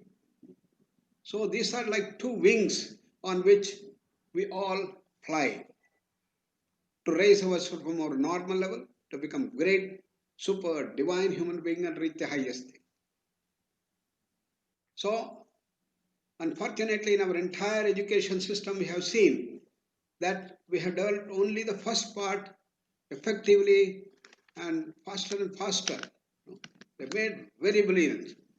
But the second part of the mastery over the mind has been grossly neglected. So there is a big imbalance that takes place, and that big imbalance is the root cause for all the psychological ill health, psychiatric challenges, and modern non-communicable diseases as asthma, diabetes, hypertension, heart problem, epilepsy, migraine, irritable bowel syndrome, cancer, and whatnot. So, to regain the mental health, to grow continuously towards a state of perfect mental health, what is to be done? We have to bring the balance between the two. One side, speeding up of the mind. Another is slowing down the mind. But slowing down the mind, calming down the mind, staying in a single thought is easily said than done. Therefore, Patanjali devised SOPs, systematic method to gain this mastery over the mind. He gave the techniques to gain mastery over the mind indirectly. That's called the Bahiranga Yoga. And to directly control the mind, that's called the Antaranga Yoga. Indirect and direct way of controlling the mind. If the mind is too haphazard, then you cannot control the mind directly. If you want to sit in meditation to gain mastery over the mind, control of the mind directly, it won't hear you. The mind wanders round and round and round. Or you get attracted by certain thoughts and you get lost in those thoughts. Or you get some creative ideas and get lost in creative ideas. And the mind doesn't come back to silence. Therefore, Patanjali said that we must use indirect ways to gain control and mastery over the mind. The 5 limbs he gave: Yama, Niyama, Asana, Pranayama, Pratyahara. A set of do's and don'ts for Yama and Niyama, the foundations of yoga. Yogic postures, which is known all over the world as yoga. Yoga means yogasanas. That becomes so common. And therefore we say yoga and pranayama, yoga and meditation. It is something like saying science and physics, science and mathematics, in a sense. So we find that the asanas, then pranayama, the breathing techniques, the control over the senses, pratyahara. These are the ways by which you gain control and mastery over the mind, he said. Then the second dimension, that's called dharana, dhyana, samadhi. We are all familiar with concentration. We have been able to train ourselves in our education system by warding off the random mind, the haphazard mind, and bring the mind to a single subject. When you are all hearing me, you will see that your mind is fully in that phase of concentration. All the thoughts, all the multiple thoughts, variety of thoughts are all connected with one another. It becomes a chain of thoughts, unraveling the subject that you are hearing. That's where we have stopped. But Patanjali takes to the next step. From multiple thoughts come to a single thought. That's called dharana. Focus the mind on a single thought. Most of the rifle shooters and archeries, they all have to develop that intense concentration called focusing, called dharana, in which the mind is fixed on a single thought. Patanjali defined that as desha bandha chittasya dharana. You fix the mind on a single thought. It's something like focusing the light and put the paper and adjust the paper burns. All the incident energy is going to get focused on a single thought. Therefore, it becomes very powerful. It can burn up even the paper, and therefore all inner wrong things can be burnt up. But you can't do that for a long time. If you do dharana or focusing for even 2 minutes, 3 minutes, you start getting headache here. Therefore, Patanjali says you have to go to the next step called dhyana. Dhyana is meditation. Dhyana is to stay in a single thought effortlessly. So, there is a single thought, there is effortlessness, therefore the breath slows down, all the activities start slowing down. And when you slow down, the normal tendency is we are going to go to sleep. No sleep, sir, said. Wakefulness. Then you start blossoming, you start expanding. So these are the 5 features of what we call dhyana. Single thought, effortlessness, slowness, expansiveness, and wakefulness. Then it is called a state of dhyana or meditation. A number of methods are available for meditation. Hundreds of meditation techniques are available. All these things hinge around these 5 features. When you stay there for longer and longer time, continuously, a state will come in which you go into what we call samadhi or super consciousness. What characterizes super consciousness is the absorption of the mind on a single thought. In all our activities, there are the trifold process going on. The seer, the seen, and the process of seeing. And when you are eating, you are there, the food that is eaten, and the process of eating. Even in meditation, dhyana, there is a trifold process. The meditator, the meditated, and the process of meditation. When the 3 things merge together, the meditator becomes one with the meditated. This is called as a state of samadhi, state of super consciousness. Then the mind jumps into a higher level of consciousness, higher, subtler layer of the mind. This type of phenomena is found in the physical world also. It's known as quantum jump. An electron is swirling around a nucleus continuously, and you introduce some external force into it, certain amount of energy. When it absorbs certain amount of energy, it can be measured. The quantum is known as h nu. Then the electron jumps from this orbit to a higher orbit. This is called quantum jump. Similarly, our limited area of working, limited confined level of consciousness jumps into the higher level, jumps into an expanded state of subtle mind. Result, you're very, very happy. And new knowledge emerges. Often extrasensory perception come up. And you say that this is what I want. And that is called samadhi. So the methodology to maintain the psychological health, the psychiatric well-being, moving towards psychiatric perfection, starts from this process of transformation of the mind and start going deeper and deeper. And so I hope all of you take up this thing and wish you all the best. Thank you very much for giving me this opportunity to join your conference. We are sending this record because often the internet goes here. That's the best way to do that. So thank you very much. Dhanyavad. Thank you. I thought this video will not work, but it's finally it worked. Thank you, Guruji, Dr. H.R. Nagendraji, for your blessing. We always learn from you.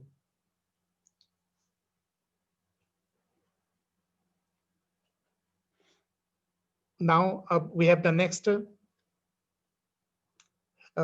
Before going the next panel discussion, is not panel discussion, it's a expert talk.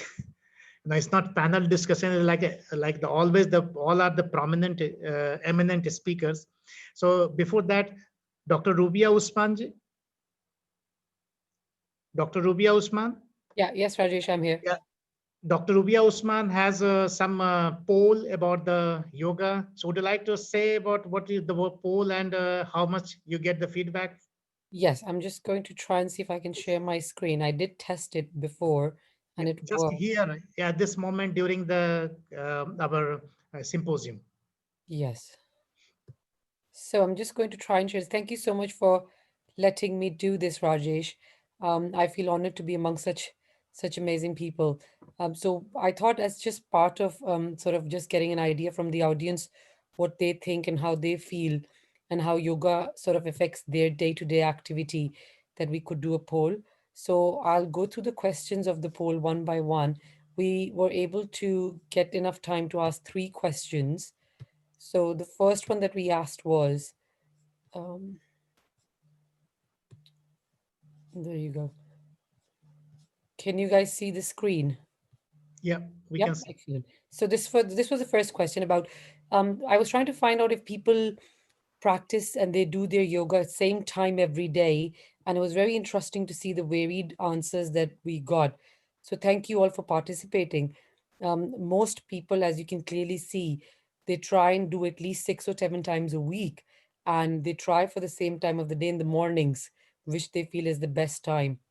Few people elaborated a bit more and gave their opinion as to why they do it first thing in the morning. So I'm just going to read out from one of the answers. So it was quite interesting to read this. Yes, strict schedule is followed daily, no weekend or holidays. It's awesome to practice and lifestyle changes. I thought that was interesting, and it was also interesting to see most people did it for 6 to 7 times of the week, which is quite good. I thought I was the only crazy one. Then one of the ones said, which was really interesting, and thank you very much for this detailed answer. I do yoga regularly and I try and teach it to my students as well. And he's an Ayurvedic doctor. So thank you for that. The second question that I asked was more specific to mental health. I thought because being a mental health awareness day, we should ask more on lines of that. And there was a unanimous agreement. 41 people participated and they said yoga does help in quieting the mind. So that is quite interesting. Then the last question was, which part of the yoga do you think helps the most with your mental well-being?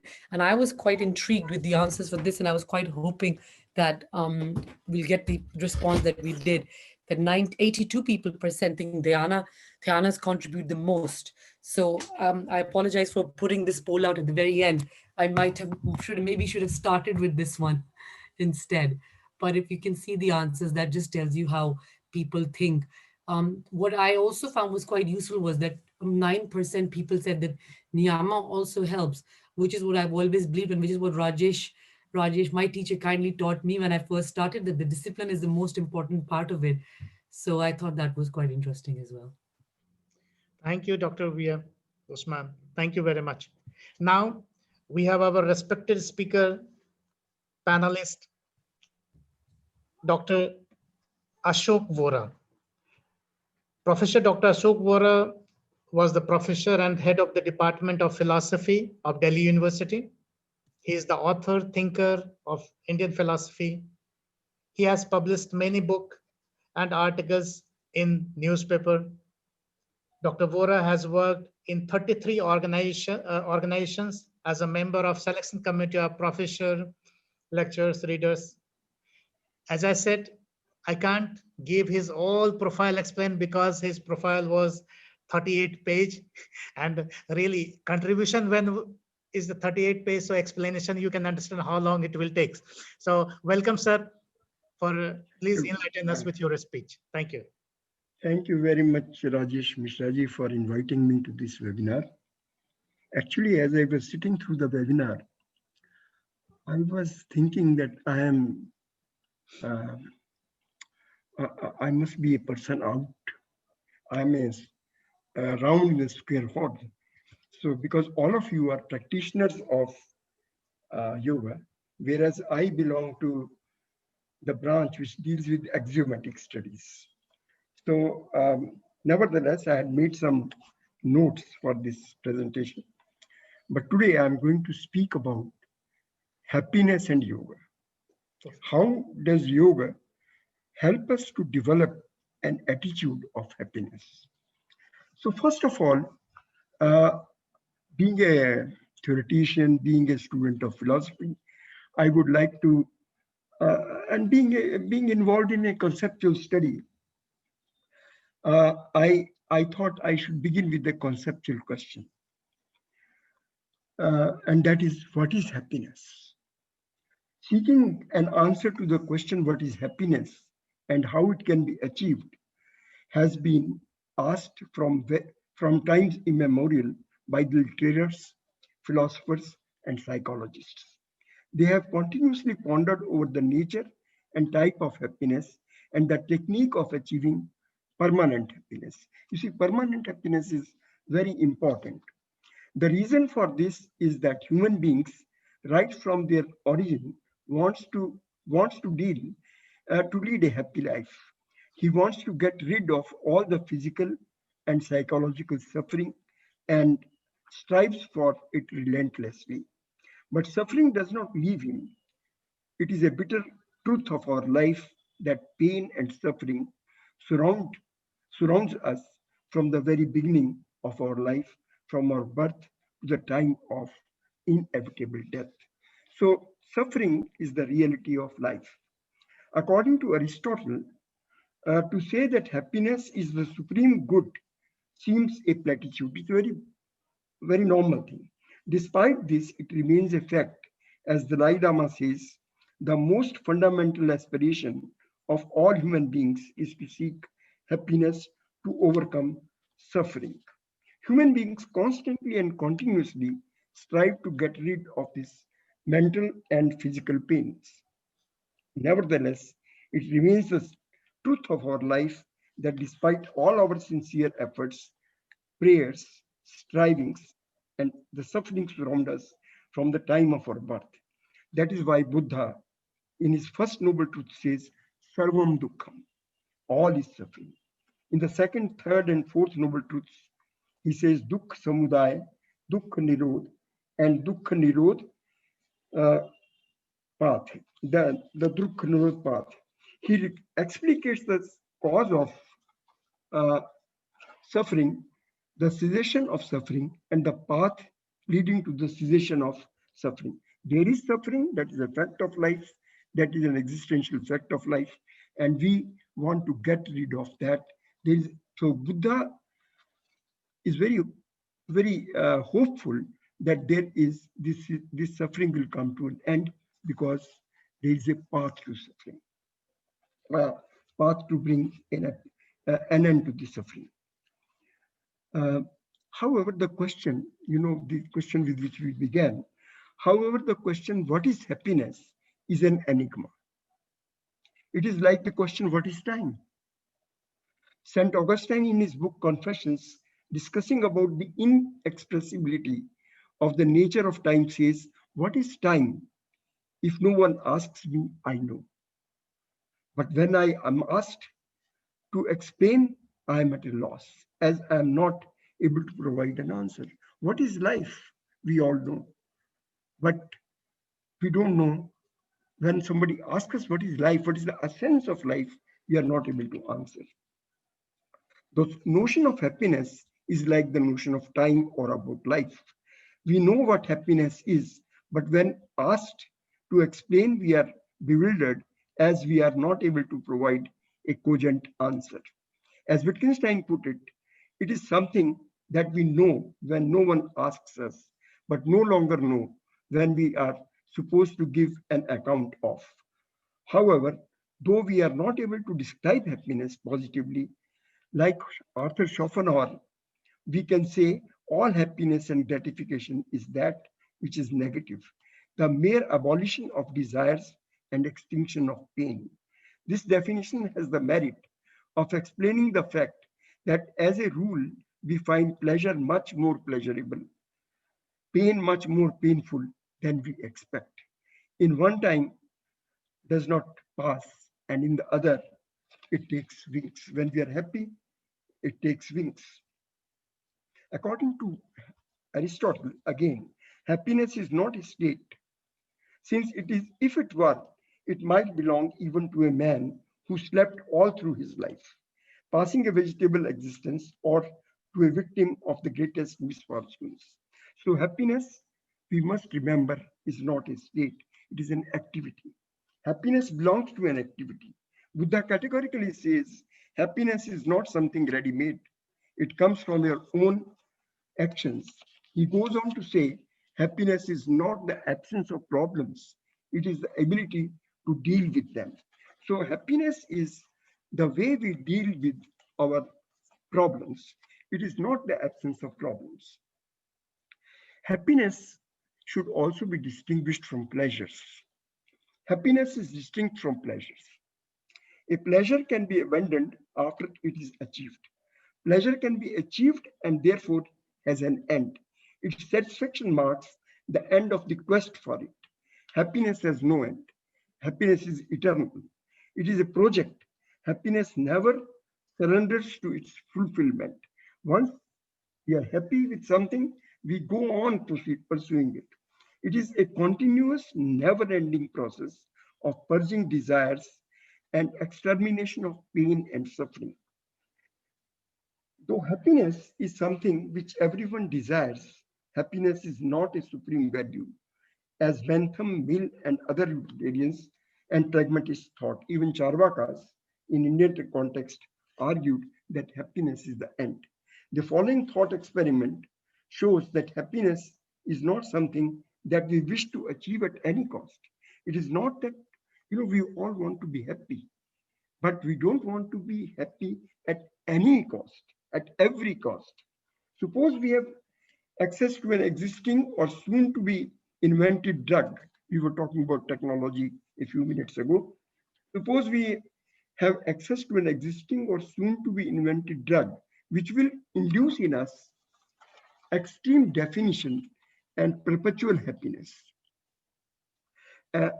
Extreme, infinite, and perpetual happiness, but as a side effect, render us infertile, so that there is no future progeny, making our generation the last generation of human beings. I'm sure that if I ask you, everybody around here, whether they will like happiness of that kind, well, I'm sure that most of us will not like to eat that drug, as we value continuity of human race above our individual or collective happiness, because continuity of life has an intrinsic value higher than the other values. Thus, happiness alone cannot be an end of human conduct.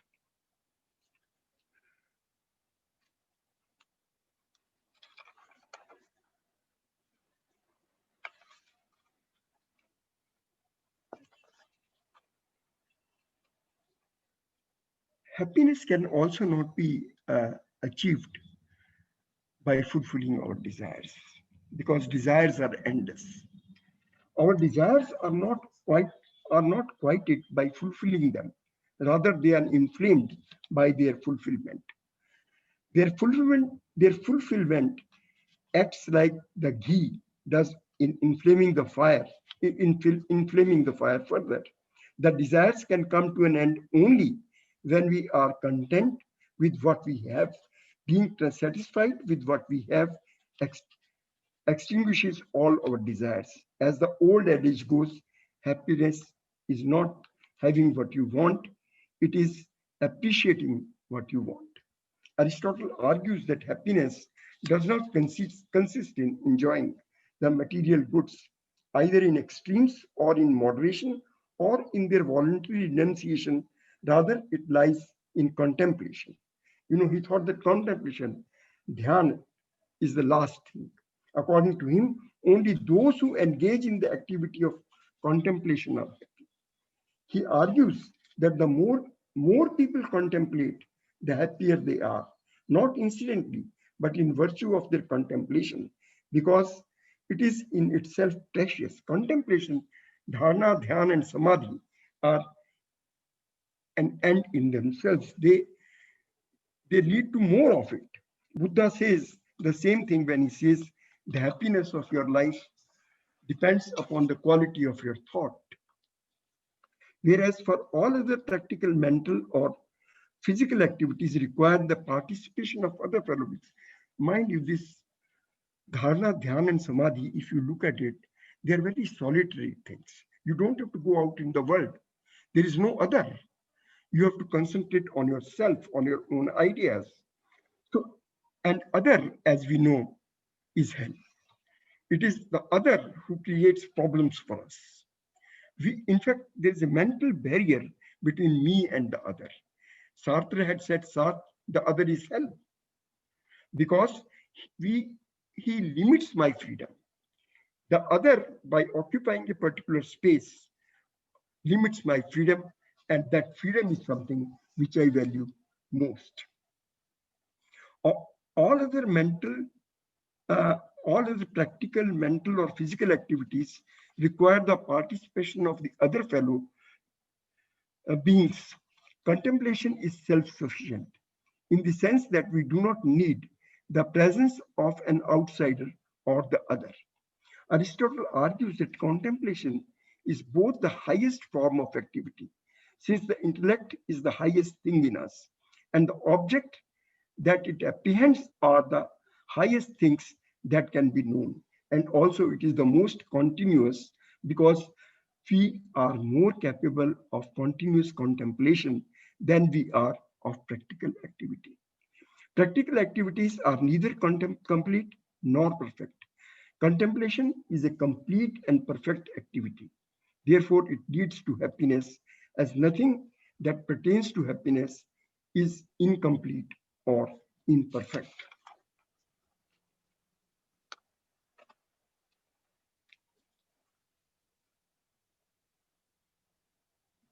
So happiness consists in living an authentic life akin to one's true self or swabhav.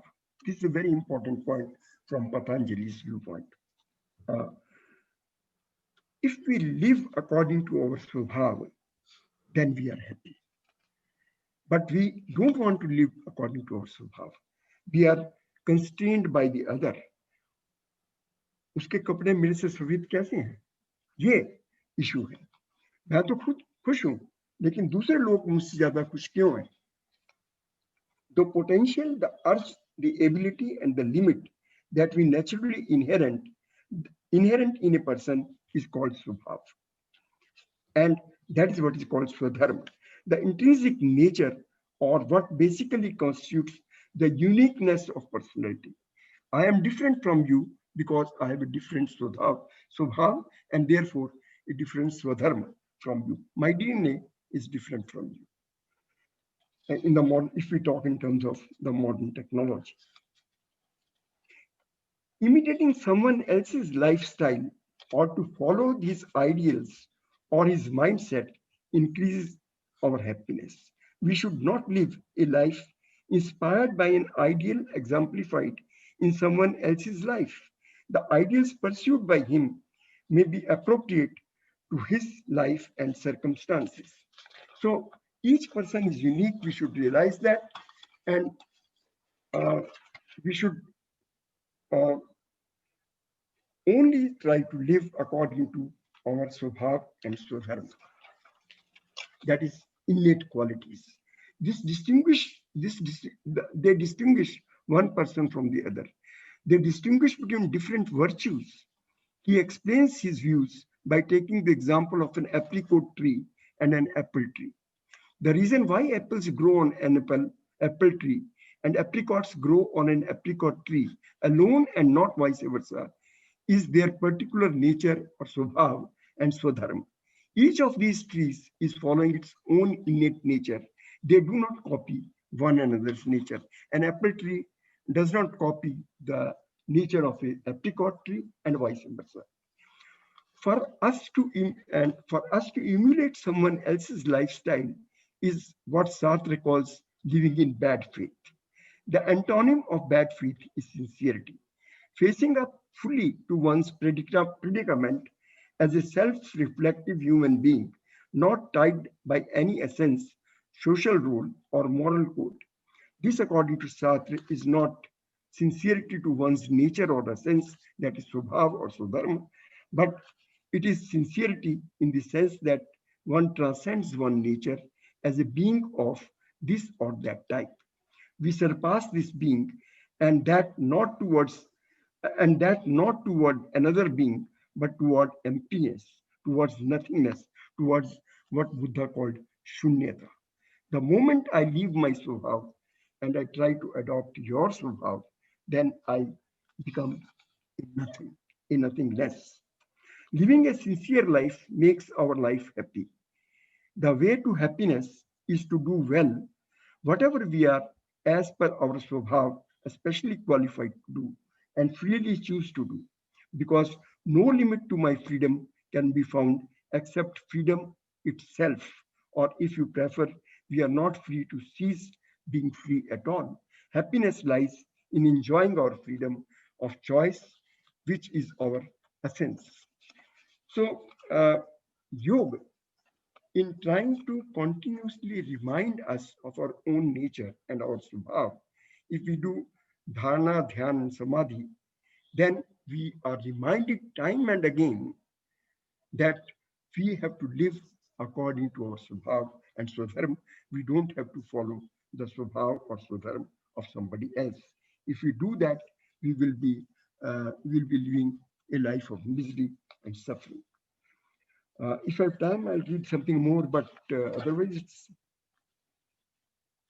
well, thank you very much. I think.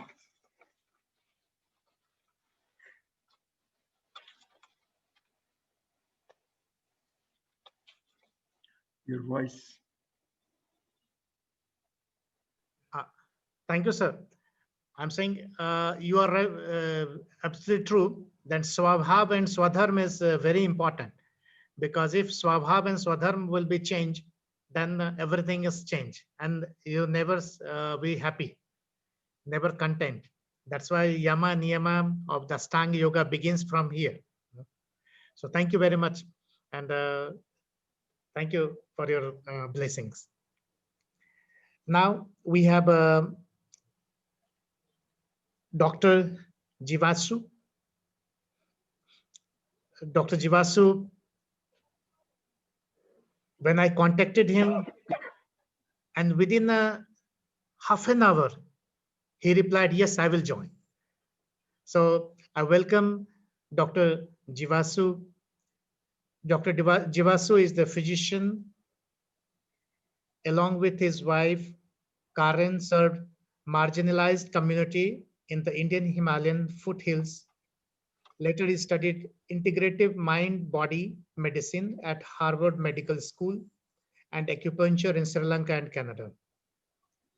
So I would like to invite Dr. Jivasu, please enlighten us with your speech.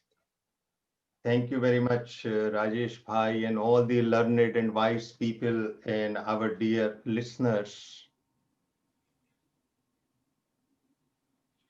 Psychology and psychiatry says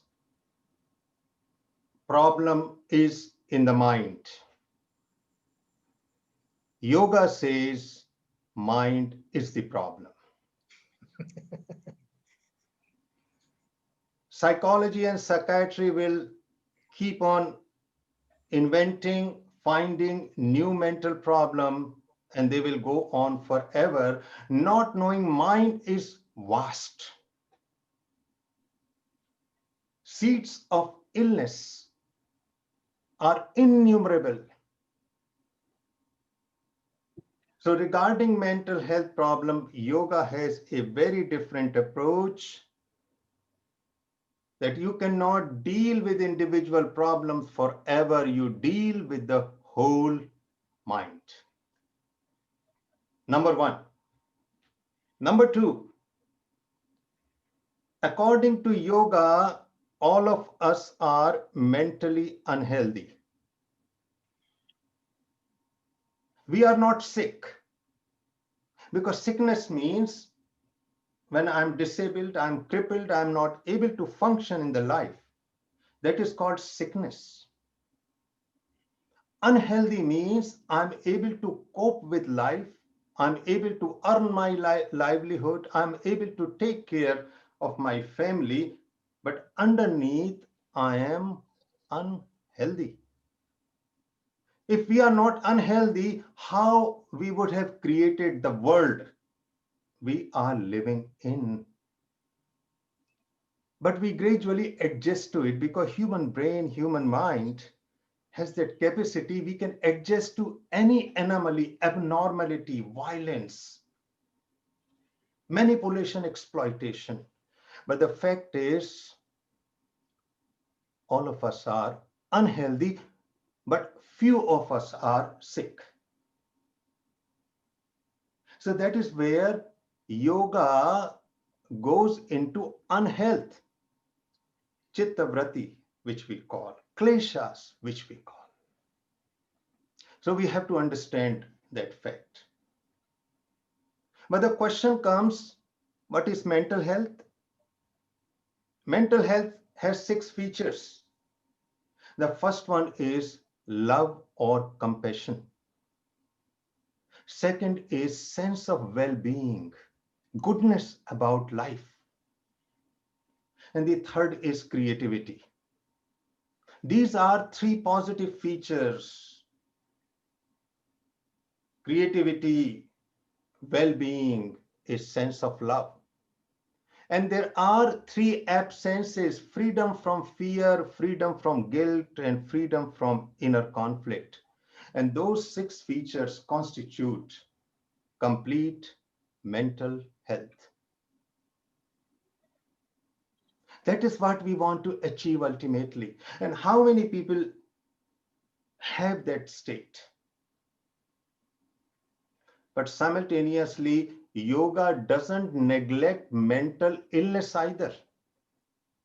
So if you pick up 3 practices of yogasana, pranayam, and meditation, they are excellent to deal with actual illness of anxiety, of depression, of anger, of guilt,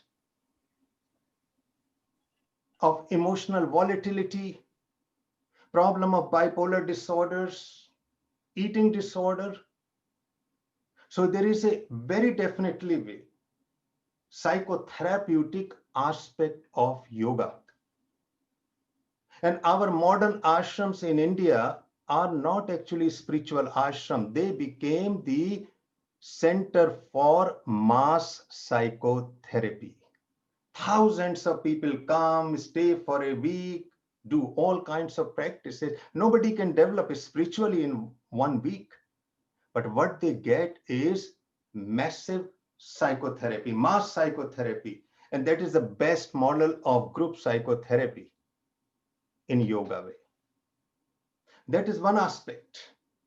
Because for spirituality to develop, we have to sit with a teacher for 1 year, 2 years, 3 years, with a small number. That is what we call spirituality. Rest is just a psychotherapy. So psychotherapy is very strong in yoga. But then yoga comes to uproot the whole mental health problems. And how it does? It is so subtle in Patanjali's Yoga Sutra. So I will start with yama, yam. And the beauty of yam is it gives us a sense of stable self, an identity in a society. If I'm not rooted in a society, in a family, in a culture, in a religion, I will be rootless. And as we know, if I am rootless, if I don't have a clear identity, I'm going to suffer from a variety of mental health issues.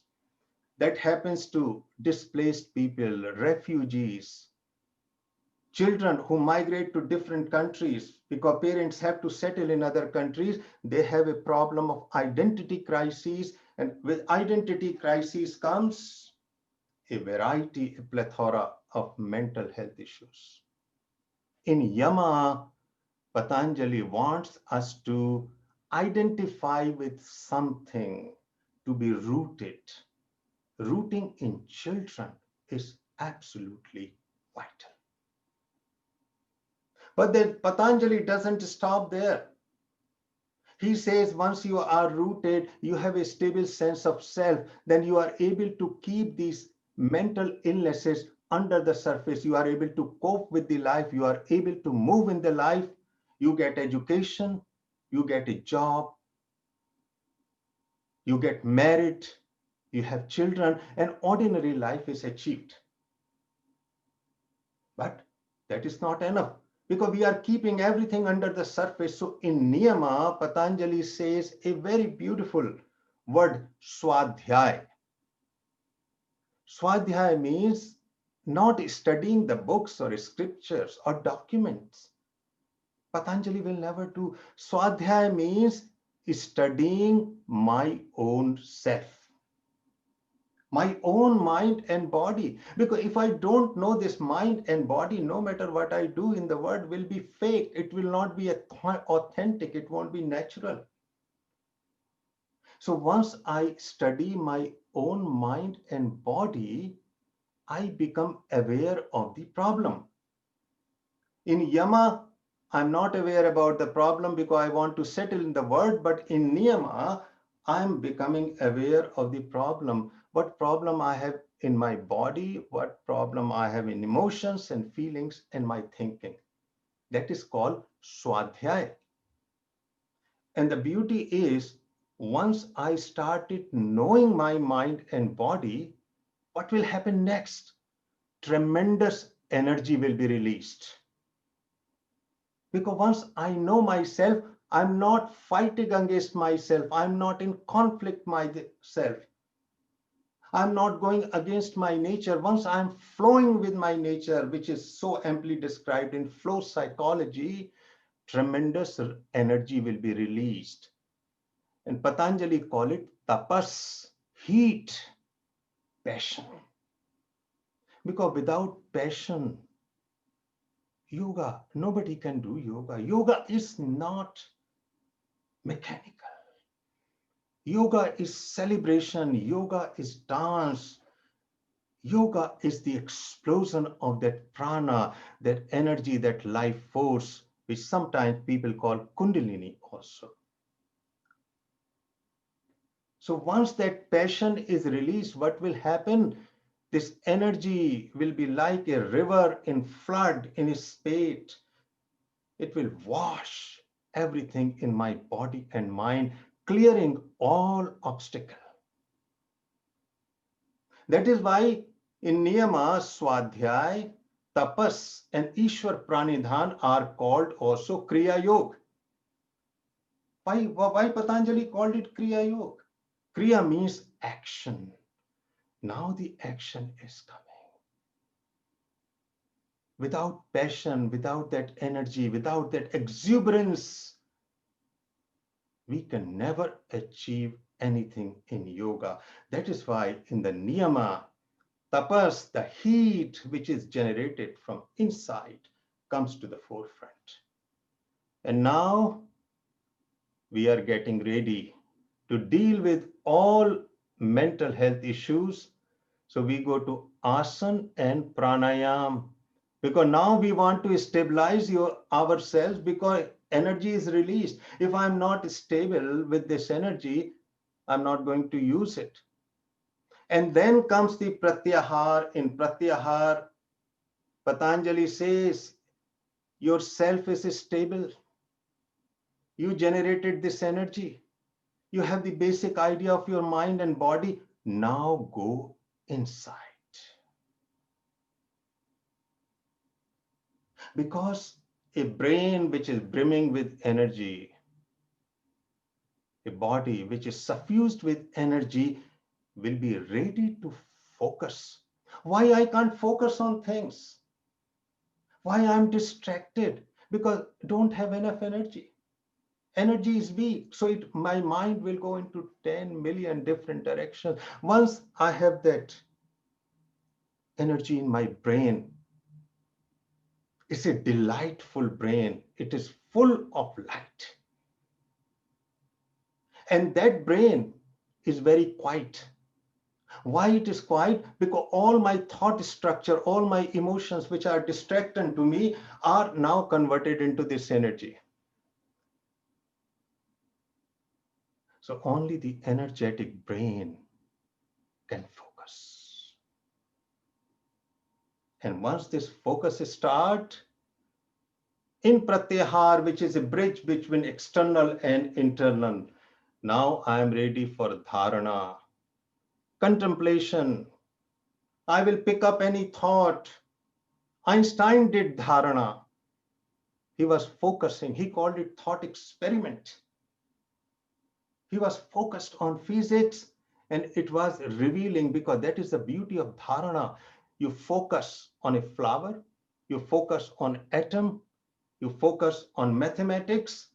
The beauty of dharana is that energy will penetrate it, will open it, and the whole structure on whatever you are focusing will be revealed. And after that will come dhyan, a full attention. And attention is not concentration, so we must be very clear here. Attention means when I'm able to focus on something and simultaneously be aware about everything. Concentration I can do anytime when I'm focusing on computer, but focusing on computer, concentration on computer is not dhyan. Dhyan means when I'm focusing on computer, yet I'm aware of everything. Because then I broke the boundary of my own mind. That is dhyan. And once dhyan blossoms, one dhyan flourish, the ultimate fruit is samadhi. When everything comes together, and in those moments, all the roots of mental unhealthiness are cut. After that, we can never be mentally unhealthy. Truly, that is a state of celebration of life. And what is life? Life has two components. Number one, energy. Because life lived without thrill and celebration and passion is not life. It is a dead life. It is a sedated life. It is an automatic life. So first feature of life is energy. The Prakriti in Sankhya philosophy is now giving everything. And the second part of life is consciousness. Consciousness and energy, if you look life anywhere in the universe, those are the two features, because in those moments, Prakriti and Purusha both are fulfilled. And that is the state of complete mental health. Health comes from wholeness.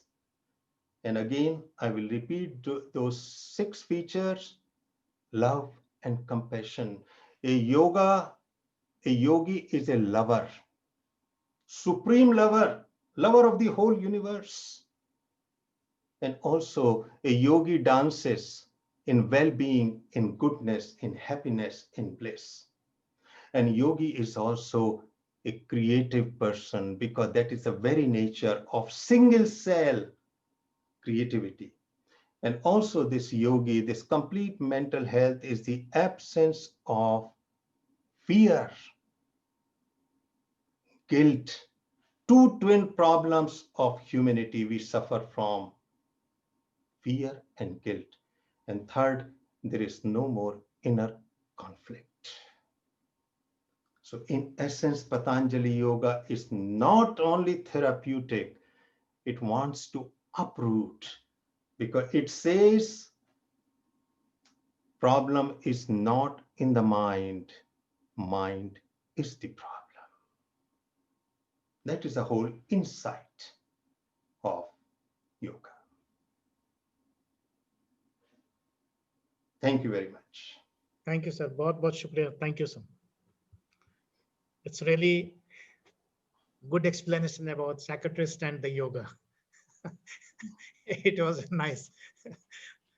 Thank you very much. And Of course, again, if there is any question, I will be very happy to respond to it. I'm grateful to you that you accept with super short notice, and you reply promptly within half an hour. Thank you, sir. Thank you. Thank you for kindness. Now we have next speaker is Dr. Professor Kailash Tuli ji. Dr. Tuli always guide us, and in this symposium, he always check what is happening, where I reach, how to plan, how to contact, how to do. So I would like to welcome Dr. Tuli. Dr. Tuli is a veteran psychology professor from New Delhi. He is an academic career.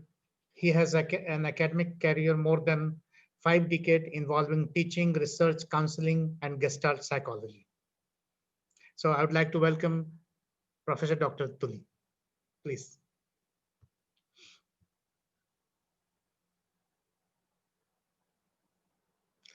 I think, sir, you are mute.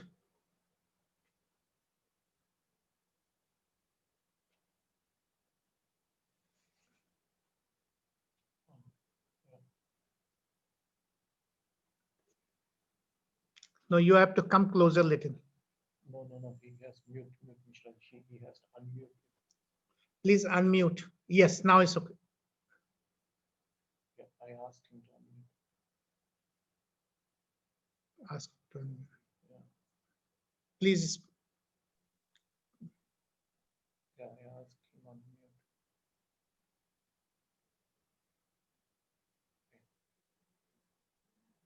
We can.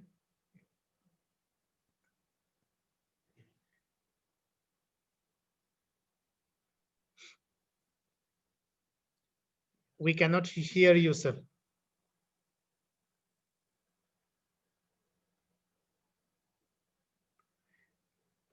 So I think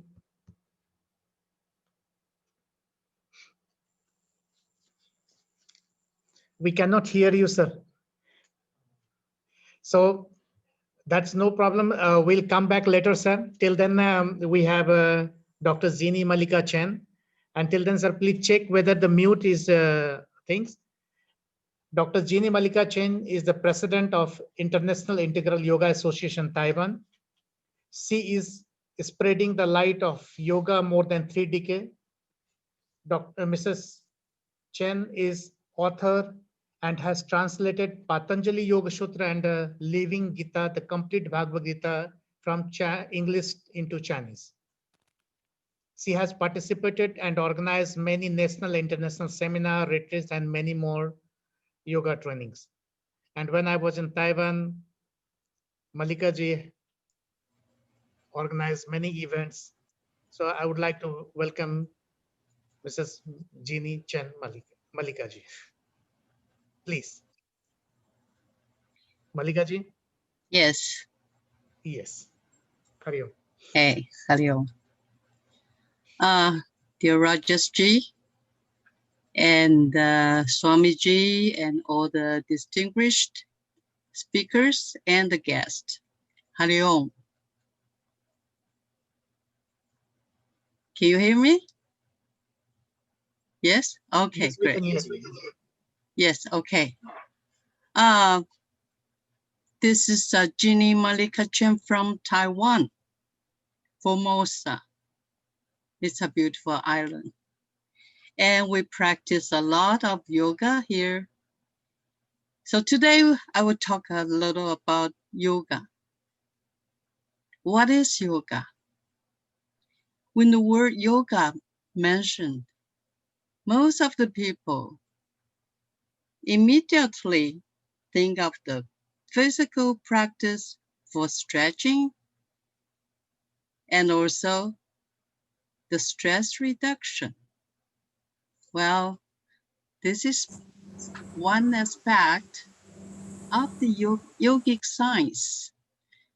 Although it is a very good start, but it is a very small part of the whole science of yoga, and relatively recent in development. Sri Swami Satchidananda said, to practice integral yoga, you will get an easeful body, peaceful mind, and useful life. So we know the practice of yoga is not only for the body, but also mind and soul. The physical yoga or hatha yoga was originated, designed to help the real practice of the yoga, to understand and complete mastery over the mind. So the actual meaning of yoga is the science of the mind. What is the mind? Does it determine our behavior and experience? And do we create or sustain its activities? What is consciousness? Can we turn within ourselves to study, understand, and even control the mind? This is the subject matter of the ancient science of the Raja Yoga. Raja Yoga. Traditionally, the word yoga refers to Raja Yoga, the mental science. The primary text of Raja Yoga is called the Yoga Sutras of Patanjali. And at the beginning of this book, it says, Yogas Chitta Vritti Nirodha. And Chitta, the son of the mind, Vritti, the waves, Nirodha, absent, clear. So it means the restraint of the modification of the mind stuff is yoga. All the absence, all the differences in the outside world are the outcome of your mental modification. As a matter of fact, the entire world is your own projection. There's a saying, as the mind, so the man. Bondage or liberation are in your own mind. If you feel bound, you are bound. If you are liberated, you are liberated. Things outside will neither bind nor liberate you. Only your attitude toward them does that. If you can have control over your thought forms and change them as you want, you are not bound by the outside world. There's nothing wrong with the world. You can make it a heaven or hell according to your approach. And that is why the entire yoga is based on Chitta Vritti Nirodha. If you control your mind, you have controlled everything. Then there's nothing in this world to bind you. How can we help the mind and make it healthy with the practice of yoga? Firstly, I would say eat a proper food, the sattvic food, the vegetarian food, like vegetable, fruit, nuts, and so on. Then you will have a clear and calm body and mind. And then secondly, to practice yoga, go through the 8 limbs of yoga, of the Ashtanga yoga. They are yama-nyama. And they are the foundation of our behavior and the idea. The 10 virtues, like 10 commandments. The third step is asana. Patanjali gave a beautiful concept of the asana. Stila Sukham Asanam. Stila Sukham Asanam means the steady and comfortable posture is asana. And fourth step, pranayama. Pranayama, prana in Chinese is qi. To deal with qi, your breath, the energy, and all the nadis. We learn how to guide them to the right place and how to guide them to the right direction. And then enhance your health and the life force. The fifth step is pratyahara. Withdraw all the senses. You withdraw all the senses and try to avoid to pursue the satisfaction of all the desires.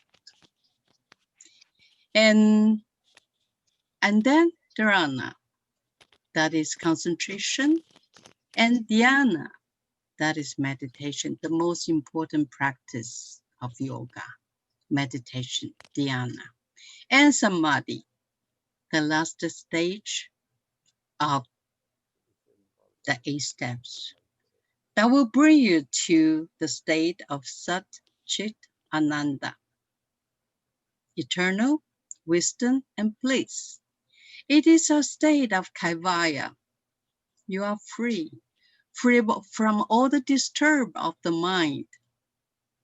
Your mind will be in peace, tranquil, and a clear crystal clear.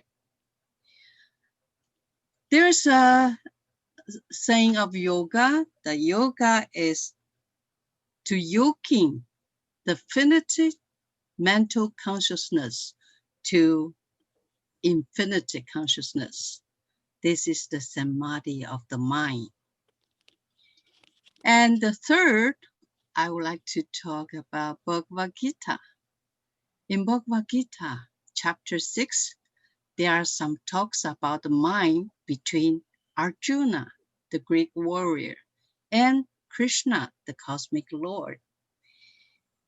Arjuna asked, Krishna, you said the equanimity of the mind is yoga, but I do not see how that is possible, because our mind by nature is constantly changing. Not only is restless, it's often turbulent and powerfully obstinate. Trying to control the mind is like trying to control the wind. And then Krishna said, undoubtedly, our mind is restless and very difficult to control. But if you practice abhyasa and viragya, which means steady practice and non-attachment, then it can be controlled. With all the practices above, you will get a easeful body, peaceful mind, and useful life.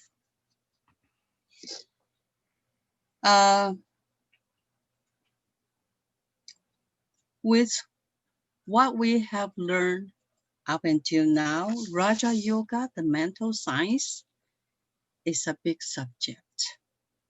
What we have to do is practice yoga. All the 8 limbs of yoga and how the mind, how to know the mind and get along with the mind and then control the mind. Practice abhyasa and viragya. Steady practice and non-attachment. Let go of all the desires and holding nothing. The ultimate aim is to bring about a thorough change of the individual who practice yoga sincerely, a total transformation of a seemingly limited physical, mental, and emotional person to a fully illumined, thoroughly harmonized, and perfect being. From an individual with duality, like and dislike, pain and pleasure, success and failure, to the state of permanent peace, joy, and selfless, and dedication to the entire creation. God bless you. May the practice of yoga and the mental health will bring you to the state of peace. Om Shanti, Shanti, Shanti. Thank you very much. Thank you. Thank you for a kind words. And when I remember in the background, few years back, your translation. Yes, yes, yes. So thank you Yes. very much. Good memory. Yes, good memory. That's true. Thank you. Yes. Thank you. I know it's too late for you. It's 11 o'clock midnight. Yes. Yes. Yes, it And, is. same for the Dr. Nivar also is from China. So I think so very. So I will leave excuse. Thanks to all of you and good night. Thank you. So hope Dr. Tuli is Dr. Professor Tuli. Okay. And Ms. Raji, can I just say a few words? Yes, sir, please. So to all the learned speakers who are because I have to leave now. I have to go for another event which I have committed. So I'll be leaving the session now. Whatever time you continue the overtime, which is now because we still have some speakers, so I have to excuse myself. And once again, thank you and keep promoting good health and yoga. Thank you very much. Thank you, sir. Thank you. Thank you. So Dr. Tuli, Dr. Professor Tuli, sir. Yeah, is it okay now? Yes, now it's okay. Are you able to hear me now? Yes, we can hear. Your sound is low, but we can hear. It's low sound. Should I increase? Can you bring your microphone close to your? Yes. Sound comes out.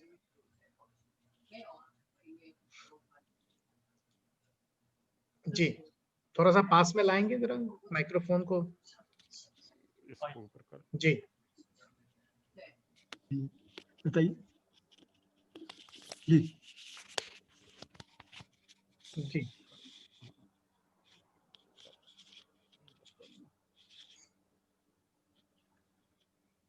तो लीजिए उसको close ले ना बोलने के लिए इसको क्या रहा है ब्रिंग इट हियर या hello जी जी अब now it's okay is it okay this level is okay I hope so जी okay so thank you Rajesh Mishra ji for organizing such a big event and it's a kind of global event and you have chosen a very right kind of day for this purpose, World Mental Health Day. And World Mental Health Day is truly very important during these times. And it has been my pleasure to hear all of you. And I am happy that by learning from so many speakers, I can come with some ideas which I may think that can also be included in this conversation. If my main focus as Professor Ashok's main focus was on philosophy, and that was really very enlightening. Swami Brahmdev ji was mostly speaking about spirituality, and then so many other speakers, they have spoken very nice, and it has been really very beneficial for each one of us. I take a slightly different viewpoint when we talk of mental health. Then I go by the very standard definition of World Health Organization. They say that a mental health is basically is a kind of a three-tier system. They call it as sound mind, in sound body, in sound society. So there are these three levels that if your mind can be happy, if the body is happy, if the body is okay, and the body can be okay if the society is okay. And this is exactly the situation through which we are passing right now. In the present time, it's we are living in a world in which our the minds get disturbed because our bodies are disturbed, and bodies are disturbed because our environment is disturbed. I take this definition of WHO to one more level also: sound mind in sound society, in a sound global world also. That means that we also can have suffering and problem, as many good speaker from Jivasuji have spoken about Buddha. So like this, I would like to say that our sound society is a very, very big demand, is a very big condition. We can be happy. I mean, I individually can be happy, but if I see poverty, destruction, negativity, disease, pandemic, wars, bombs, and so many kinds of shocking things happening all around, then my happiness is gone. So the happiness is basically a, I mean, you may call it three-tier or even four-tier system, in which it is basically the individual's mind, then the body, then the society, and then ultimately the ecology even would be there. Our whole planet Earth would be there. So I begin my talk with one of the basic concept, which is the concept of the Mother Earth, which is perhaps more older in India, known as Dharti Mata, and this concept in the Greek philosophy, to which most of the West people are accustomed, is called the Gaia hypothesis. So, in the Gaia hypothesis, it is that James Lovelock's hypothesis that the Earth is basically a kind of living organism. So, because of this living organism, so there are so many good things which are happening, but then ultimately the happiness depends upon the people who are living in this total system. Similarly, there is one very interesting another another concept which I want to bring to the audience, and I want to share it. And this incidentally comes from your neighbor. I mean, like it's from Austria, by the very famous ecologist Konrad Lorenz. He said that Earth, or the planet Earth, and it's not very old. His theories are just like about 30, 40 years old. And he said that there are 8 deadly sins of mankind. This is something, a time for us to introspect all over the world. We need to know that what is happening to us, what is happening to, say, me in India, or what is happening to somebody, say, in USA, or what is happening to anybody in a far off region like, say, Africa. So, like this, we have to really see that the Earth is one unit. And if there is any problem in one part of the human body, that becomes painful. So similarly, if there is anything bad in one unit of the earth, in one part of the world, then the whole thing becomes very difficult. So 8 sins which he has narrated are worth understanding. Of course, they are very self-explanatory, but I would feel it my part to explain it. One is the overpopulation. Now, these are the issues which everybody is talking, concerning, discussing, maybe ranging from panchayat to UNO. Everybody is talking, but then finally there is no result out of that. Second thing is devastation of environment. This is another deadly sin which has been really done by mankind. That is, we are doing so many things, like testing so many bombs, testing atom bomb, hydrogen bomb, then so many missiles, so many other kind of things, so many industrial pollutants, so many chemicals, and the net result is that our environment is devastated. It's not very light kind of thing to forget. The third thing is man's race against himself. That is, sometimes we are doing too much, or for, like, it's a pyramid kind of society. in which at the bottom of the pyramid you have millions and millions of people, like one third, and maybe even roughly these days the latest figure was about 40% of the world population is living on less than $1 a day. It's a UNO data which I am speaking here. So it's something terrible that how so many poor people on the earth, by their number, it is terrible. On the other hand, if you look at the pyramid shape, then on the top of this there are so many billionaire and billionaire and billionaire, and there is no end to their wealth. In fact, like it becomes a craze to tell that, okay, we are the richest 10 or 5 or 20 people of the world. Of course, it's okay to be rich, but it's also not okay to neglect the poor people.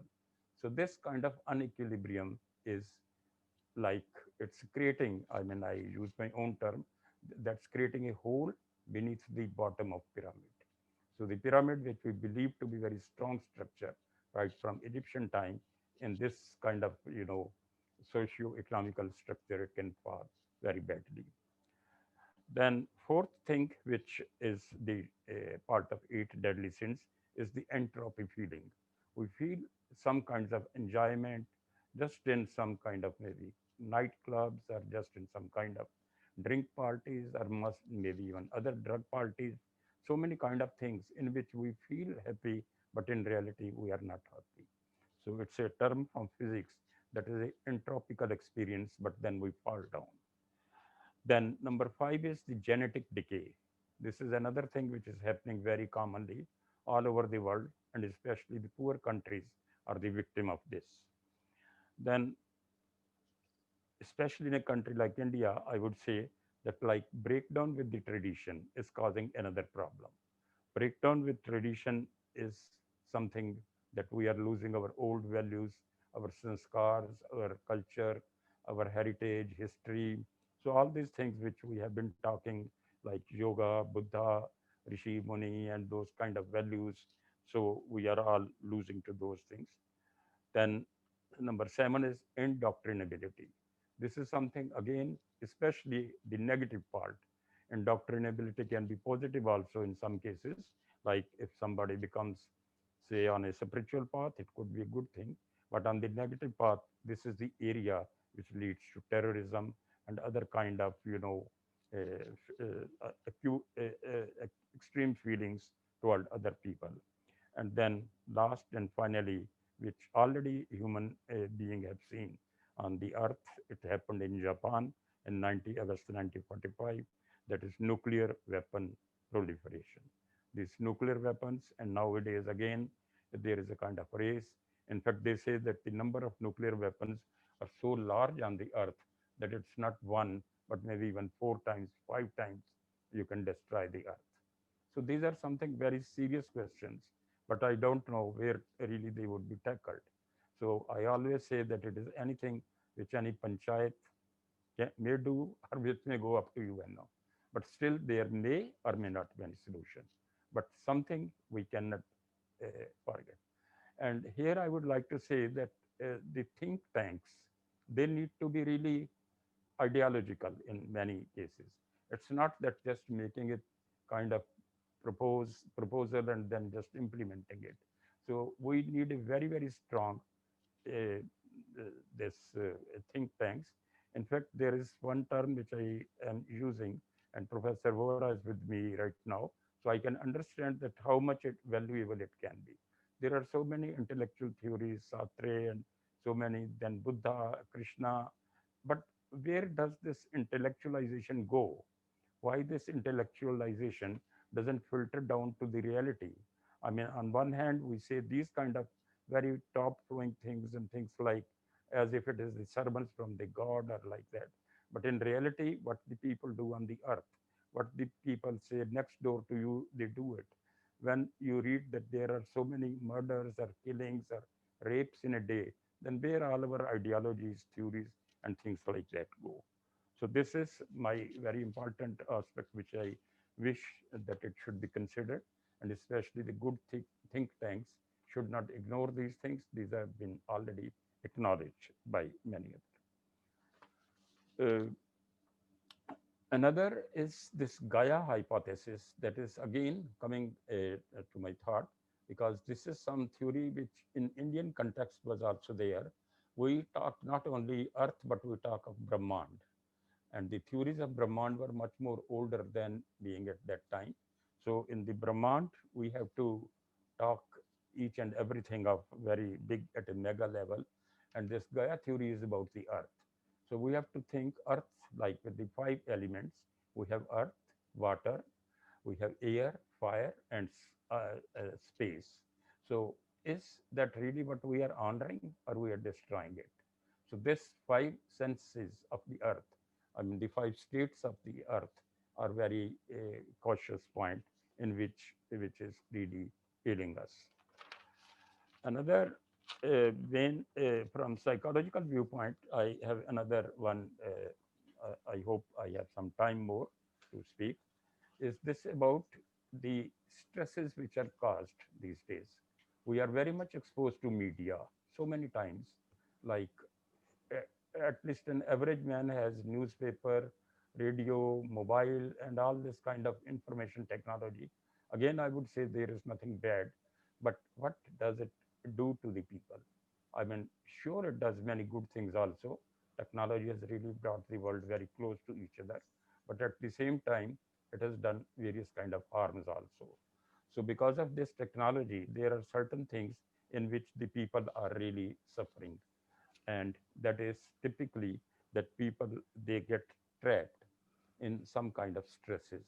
I have used and I have worked on this project in Austria, that is vicarious stress. That is the things which do not happen to you, but they happen to anybody else, but they make frightened to you. You see somebody being killed, you see somebody being raped, and then you get a frightening fear that the same thing can happen to me.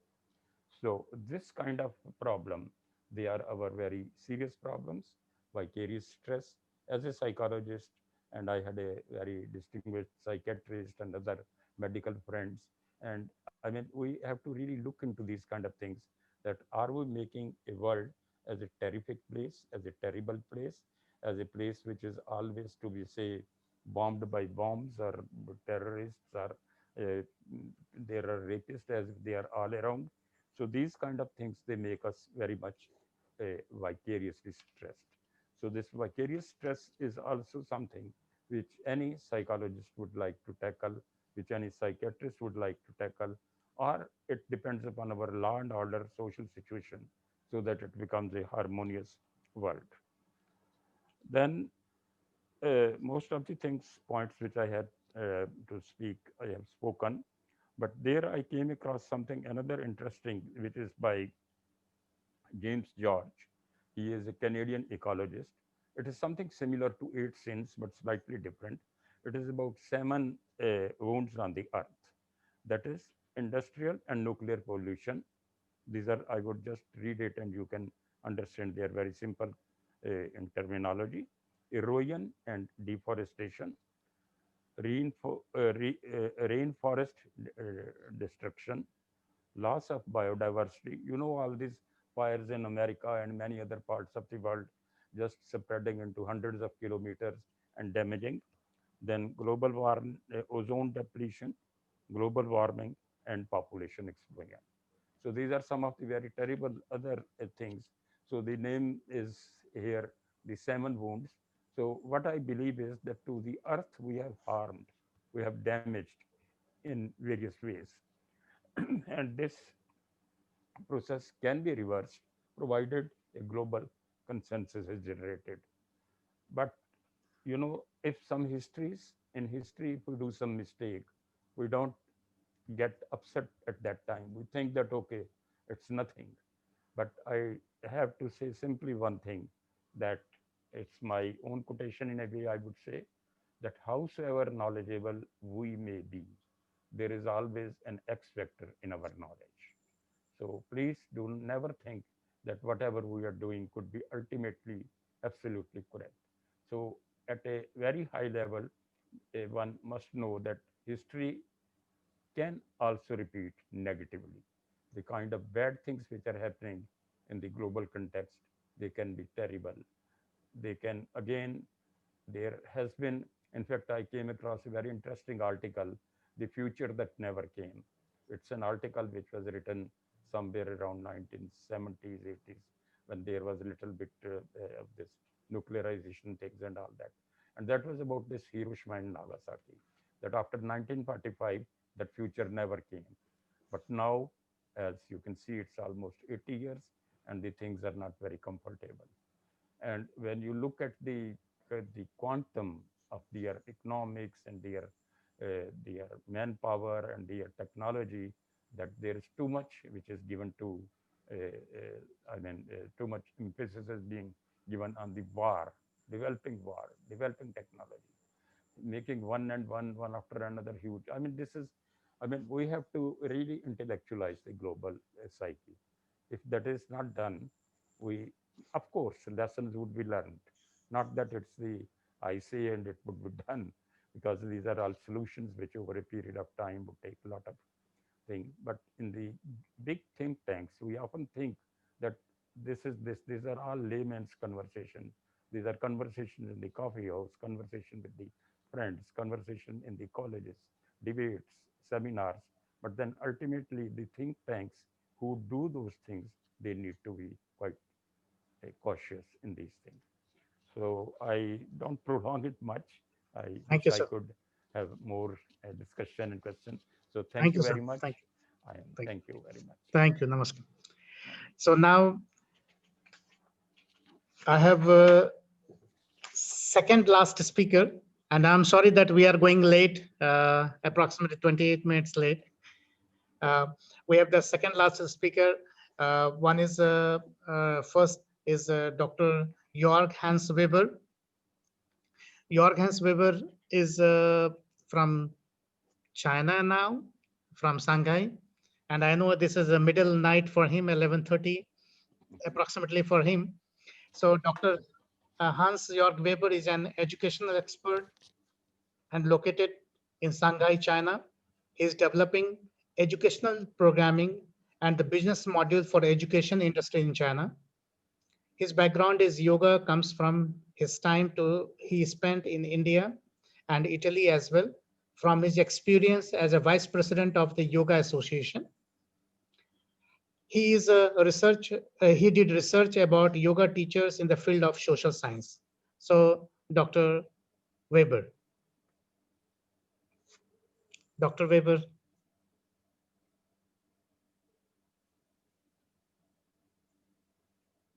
Can you? Yes. Welcome. Thank you. Thank you for tolerating. Thank you for tolerating once more. So I would like to say that we planned lots with Dr. Weber. Last year we planned an international conference and something could not happen physically. So, and I'm very proud to say he's my best yoga friend in Germany, and he always guide me about the yoga, how to run. Thank you, Weber. Please. Thank you very much. Yes, of course, we had this conference planned, but then the virus came. So the next 15 minutes, I would love to share something completely different to what we have talked the whole afternoon. It is the question, what meta studies tell us about the effect of yoga on mental health? Right now, we had many wonderful talks about the practical approach of yoga and the effects of practicing yoga. But what does all the meta studies tell us about the positive or negative significance of all studies which could taken into consideration? So this will be the topic in the next 15 minutes. When we had the quarantine, I went through Shanghai, and this is one photo I took when all people stayed at home and no one left his apartment. And we all can imagine that this kind of global disease and global impact has also a severe consequence of our collective mind. So this was the starting point when I was preparing the presentation. So the question is, what does it mean, mental health? And I refer to the definition of the WHO, that mental health is the foundation for the well-being and effective functioning of individuals. It is more than the absence of mental disorder. In the next minutes, I will present you 3 meta-studies with emphasis on yoga and mental health from 2017, 2018, and 2020. For all of you who probably do not really know what does it mean, a meta-study, this is more or less a research where research and scientists search all over the database, scientific databases for studies which have done in a specific field, for example, mental health. And then these studies are analyzed and the effects collected in one paper. So probably from 2000 studies, 10 are selected, and these 10 are compared and analyzed if there are any things in common. So the first study, I call it study 1, is the effect of yoga and positive mental health among healthy adults. So the emphasis is healthy adults, a systematic review and meta-analysis. It was Hendricks et al. 2017. The overview of the research and effects of yoga and positive mental health, called short PMH, among non-clinical adult population. This is very important because another meta-study study I will present, it's about people who are clinical adults population. The methods, systematic literature review and meta-analysis, including a risk and bias assessment. 17 RCTs were included in the meta-analysis, and randomized controlled trials on the effect of yoga interventions on positive mental health among healthy adults population were selected. So this study analyzed 2000, and from 2000 only 17 studies could taken into consideration. And the results were very interesting because 4 indicators of positive mental health were found: psychological well-being, life satisfaction, social relationship, and mindfulness. A significant increase in psychological well-being in favor of yoga over no active control was found. Overall risk of bias was unclear due to incomplete reporting. So this is one important, what I found out, that the studies often have an incomplete reporting. So what was the conclusion of the study 1? There is a significant increase. Yoga was found to contribute a significant increase in psychological well-being when compared to no intervention, but not compared to physical activity, which means if someone did physical activity, there was no significant increase compared to yoga. Only if there was a group which did nothing, so had no intervention. Any definite conclusion on the effects of yoga and positive mental health cannot be drawn. So this was really impressive for me, that if you analyze several studies in between with statistical methods, you cannot really find positive mental health and that there's an effect. Now there is noise. Someone. Conclusion 2, no effect or weak evidence. The current body of research, which means the studies which is taken into consideration, offers weak evidence that practice of yoga contributes to decent positive mental health among adults from non-clinical population in general. Someone has a microphone on and I hear some paper and all those things. For life satisfaction, emotional well-being, social relationship, and mindfulness, no significant effects for yoga were found. Overactive or non-overactive controls. This was really surprising, but this is only one meta-study. We will have 2 others. The second study from 2018 is a systematic review and meta-analysis of randomized maybe I should take this side. Randomized controlled trials. Also, Kramer et al. Were doing this meta-study. The aim of this review was to systematically assess and meta-analyze the effectiveness and safety of yoga for anxiety. A total of 6 studies were included in the meta-analysis. And when I read the paper, I saw that they analyzed papers from 1973 until 2016. In total, 2,000 papers, but only 6 studies could taken into consideration because the studies haven't done properly. And this was really surprising. This is why I want to talk about this in this conference. Selection of randomized controlled trials of yoga for individuals with anxiety disorders or elevated level of anxiety.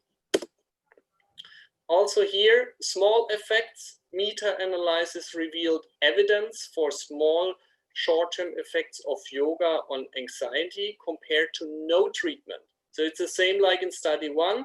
If you do yoga and you compare it with someone who has no treatment, there is an effect, it's small. And also small effects on depression were found compared to no treatment. So if you do nothing. And no effect were found for patients with anxiety disorders diagnosed by diagnostic and statistical manual criteria, which means if we use the official diagnostic tools, then there is no effect found compared to if we apply yoga. And keep in mind, this is not one study. He compared 6 studies together. So this was the overall conclusion of all studies which fit into his research criteria. The patients diagnosed by other methods and for individuals with elevated levels of anxiety without a formal diagnosis has been found effects. So if we didn't use the diagnostic and statistical manual criteria, then we could found effects. The conclusion from this study from Kramer 2018, yoga might be an effective and safe intervention for individuals with elevated levels of anxiety, which means it's not clinical.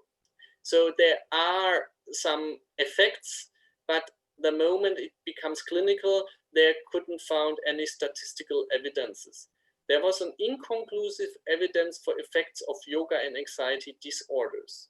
And what he also wrote is space for improvement. More high quality studies are needed and are warranted given these preliminary findings and plausible mechanisms of actions. So all meta studies I found so far, they were addressing more high quality studies. I will talk about this at the end of my presentation. And then the study 3, this is freshly printed 2020 in spring. Effects of yoga on depressive symptoms in people with mental disorders, a systematic review and meta-analysis from Prinsley, from Australia. And is the hypothesis of this meta study was, is physically active yoga superior to weightless control? Which means we have always the issue with which kind of group we shall compare. Like Dr. Garner said, they had 3 groups, and there's always the question. So they had the weightless control, and this group did nothing compared to a 10 weeks yoga course. The treatment as usual and attention control in elevating depressive symptoms, which means the people, they already get treatment, and while they have the treatment, they are in a wait list or they are doing physical active yoga.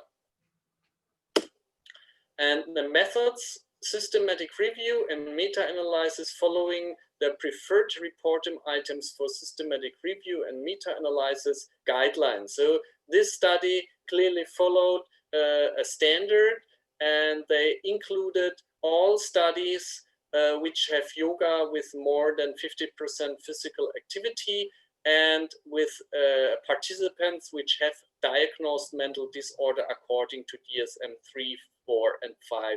And this is very interesting. While study 1 and 2, they have adults, non-clinical background, is study 3, Prinsley, with people who have a clinical background.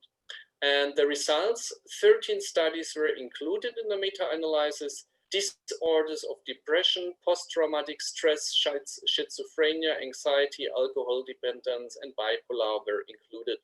Yoga showed a greater reduction in depressive symptoms than wait list, treatment as usual, and attention control. This is very interesting if you keep in mind what I said in study 1 and 2, compared to group where there is done nothing, so the wait list, there you can see a positive effect. The effect in this meta study, evidence of a positive effect of yoga beyond usual care for reducing depressive symptoms in people with a range of mental disorders. There was a close response relationship between the number of yoga sessions per week and improvement in depressive symptoms. In other words, the more yoga you practice, the higher the impact could be measured concerning the depressive symptoms. The conclusion, yoga as an evidence-based exercise modality alongside conventional forms of exercise is warranted given the positive results of this review.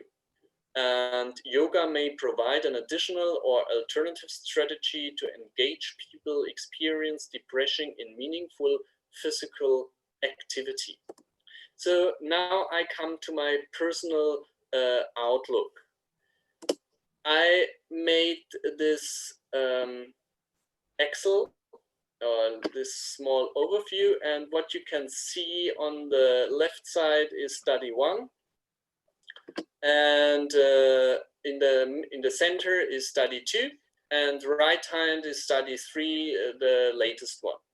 And green means it has a positive effect. Orange means so-so, that there are minor effects or under special conditions, and red means no effect. So this means if we go to study 1, the current body of research offers weak evidence that the practice of yoga contributes to an increase in positive mental health among adults from non-clinical population in general. And for life satisfaction, there is no significant effects for yoga according to the meta study number 1, where 70 studies were included. If we go to the study 2, where 6 randomized controlled studies were included, the yoga for anxiety, no effects were found for patients with anxiety disorders diagnosed by diagnostic and statistical manual criteria. And if we highlight the orange one, only patients diagnosed by other methods than the statistical manual criteria, effects could be found. And in contrast to these 2 studies, the study 3, where 13 randomized controlled studies were included, effects of yoga on depressive symptoms. Yoga showed greater reduction in depressive symptoms than wait list. This makes sense. This is in line with the other 2 studies. There were a close response relationship between the number of yoga sessions per week and improvement in depressive symptoms. This is new, and the consideration of yoga is warranted given the positive results of this review. So I came to my personal recommendation, because we have to understand that these studies give only a scientific perspective and not the individual spiritual perspective, which cannot be measured in these kind of studies. But we have to understand that we have to use a standardized procedure if we want to increase the quality in yoga research. What I have six recommendation. More high quality studies are needed in general. This means we have to use randomized controlled trials and nothing else. And the second point is relatively small number of trials identified and the poorly defined intervention, which means we have to be, let's say, like the ISO standard in the industry, we have to accept when we design studies that we have very clearly defined what kind of parameters influence the study. And the third point is follow-up necessary, which means, well, now I have done a study, I could measure positive impact, now the depression is less, okay, so now I'm done, I publish, that's it. But what happens with the people? So is there real improvement? So we should do a follow-up a half a year later, and we can make a timeline study to give this evidence. However, this is only the scientific perspective. This doesn't mean that it's a contradictory with the individual spiritual experience. And then the 4, 5, and 6, yoga research is reported in a standardized manner. Probably it might be helpful to define a standard how RCTs in the field of yoga should be done on a global scale, so that the studies might be better compared between each other. And intervention variables should be adequately reported. When I read studies, often it is only said, well, they did yoga, but there never was talked, okay, who did the yoga? It makes a big difference about the motivation, intention of the yoga teacher, and in which environment, what was the intensity, what kind of style, how precisely did they do the pranayama, and so on. And most of the studies don't mention it, so you have no idea as a scientist from another country what do they mean, or what did they mean while writing, yeah, they did yoga. And the last point, RCT study standard for yoga research. So this is my hypothesis or my point of discussion. Okay, so this was my presentation in a nutshell. Thank you very much.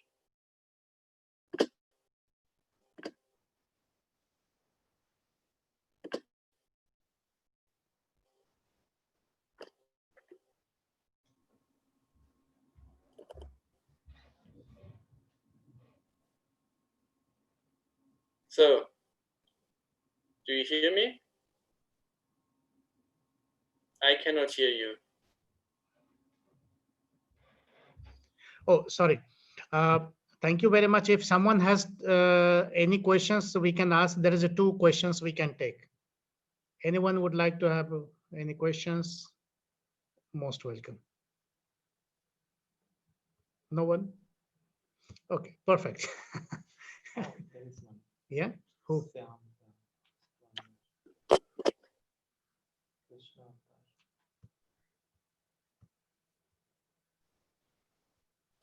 Hello.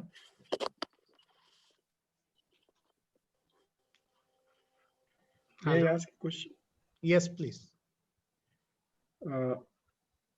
How far do you think these empirical studies that are made make an impact on the psyche of the people who are doing yoga?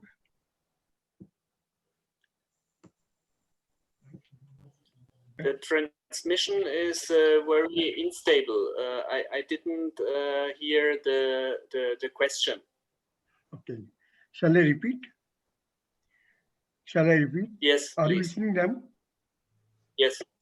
Okay. You are making, you have given us 3 models of empirical studies. These empirical findings are there, but how do we, how does, number one, my questions are 2 actually now. Number 1 is that how do the negative results that you are showing or indifferent results that you are showing impact the practitioners of yoga? And number 2, how can empirical studies help in any way in determining a study which is more or less not meant to be empirical? For me, this is also a very, I have no real answer. So I was surprised when I read these studies, and I decided to make a presentation about this, so that we are aware about this kind of high-level meta-analysis. So these researchers, I know them. They are in Germany. Some of them are professors in Germany, and they are really dedicated to yoga. So these are people who live the yoga lifestyle. But however, as a scientist, they are dedicated to make hard science and working with statistics. And however, the results of the studies led to this conclusion, which doesn't mean that this is true or this is a contradiction. My explanation would be to use Popper, that we can only realize knowledge where our light is shining to, and where is darkness, we don't see the interdependent, the relation between the aspects. So probably the studies haven't done properly. So this is why I summarized with the postulation the studies have to done in a, let's say, better way. And what I know from creating studies and from my colleagues at universities, that the person who is running the study has a great impact on the outcome of the study, which means if this person is really motivated, it influences the whole outcome. And so it's, let's say I use Churchill. I only trust the statistic I have created. And I also would love to discuss with some Brahmacharyas, because, or some yoga spiritual leaders, because they would loudly say, "Excuse me, sir, but I can show you hundreds of people who have been revealed, or they have dropped their suffering, and they had come to a point that they are healthy, and also after clinical perspective." So this is a contradiction. I, as a scientist, I cannot give a clear answer. So this is probably a statistical problem, that we can only calculate the outcome, or the evaluation with data we have. The data we don't have, we cannot come to a conclusion. So this is my very sincere answer to your question. Yeah, that probably Thank you very much. we should use this as. I think this is bound to happen when you try to judge a normative theory with something practical. So I don't know whether you agree with that, but normative things cannot be measured against the standards which are applicable to empirical things. That's right. That's the biggest challenge. The older I get, the bigger the question is how we can measure, how we can prove yoga with scientific methods. And maybe this is the burden of the Western civilized perspective, that we have to put everything in a way that we can make it prove that it's real and that there's an effect. But technically, yoga is at least a philosophy or a technique which is based on my own experience to understand the life. Let's say yoga is the remedy, the illusionary remedy to relieve an illusionary disease. And we cannot measure it because it's an individual path of each of us. Yeah. Thank you very much. Thank you. Thank you very much. Thank you. Thank you, Dr. Weber. So now, so now we have last speaker, Dr. Rubia Usman. Dr. Rubia Usman is a medical practitioner and a diploma in dermatology, currently working in Great Britain. So please, Dr. Rubia Usman.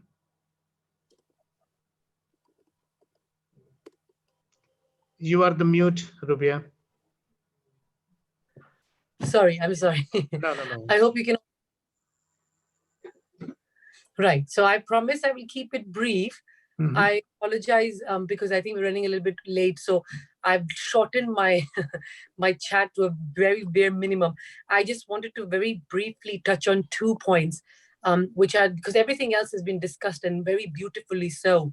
So one of the things what I wanted to bring up was pharmaceutical taboo in treating mental health, because in my daily practice, so I work as a GB partner in a very extensive surgery in England, and I've seen that one of the biggest problems and the biggest dilemma with mental health is that people are not very keen to take any medication because they're worried that they will be labeled as having a mental health problem.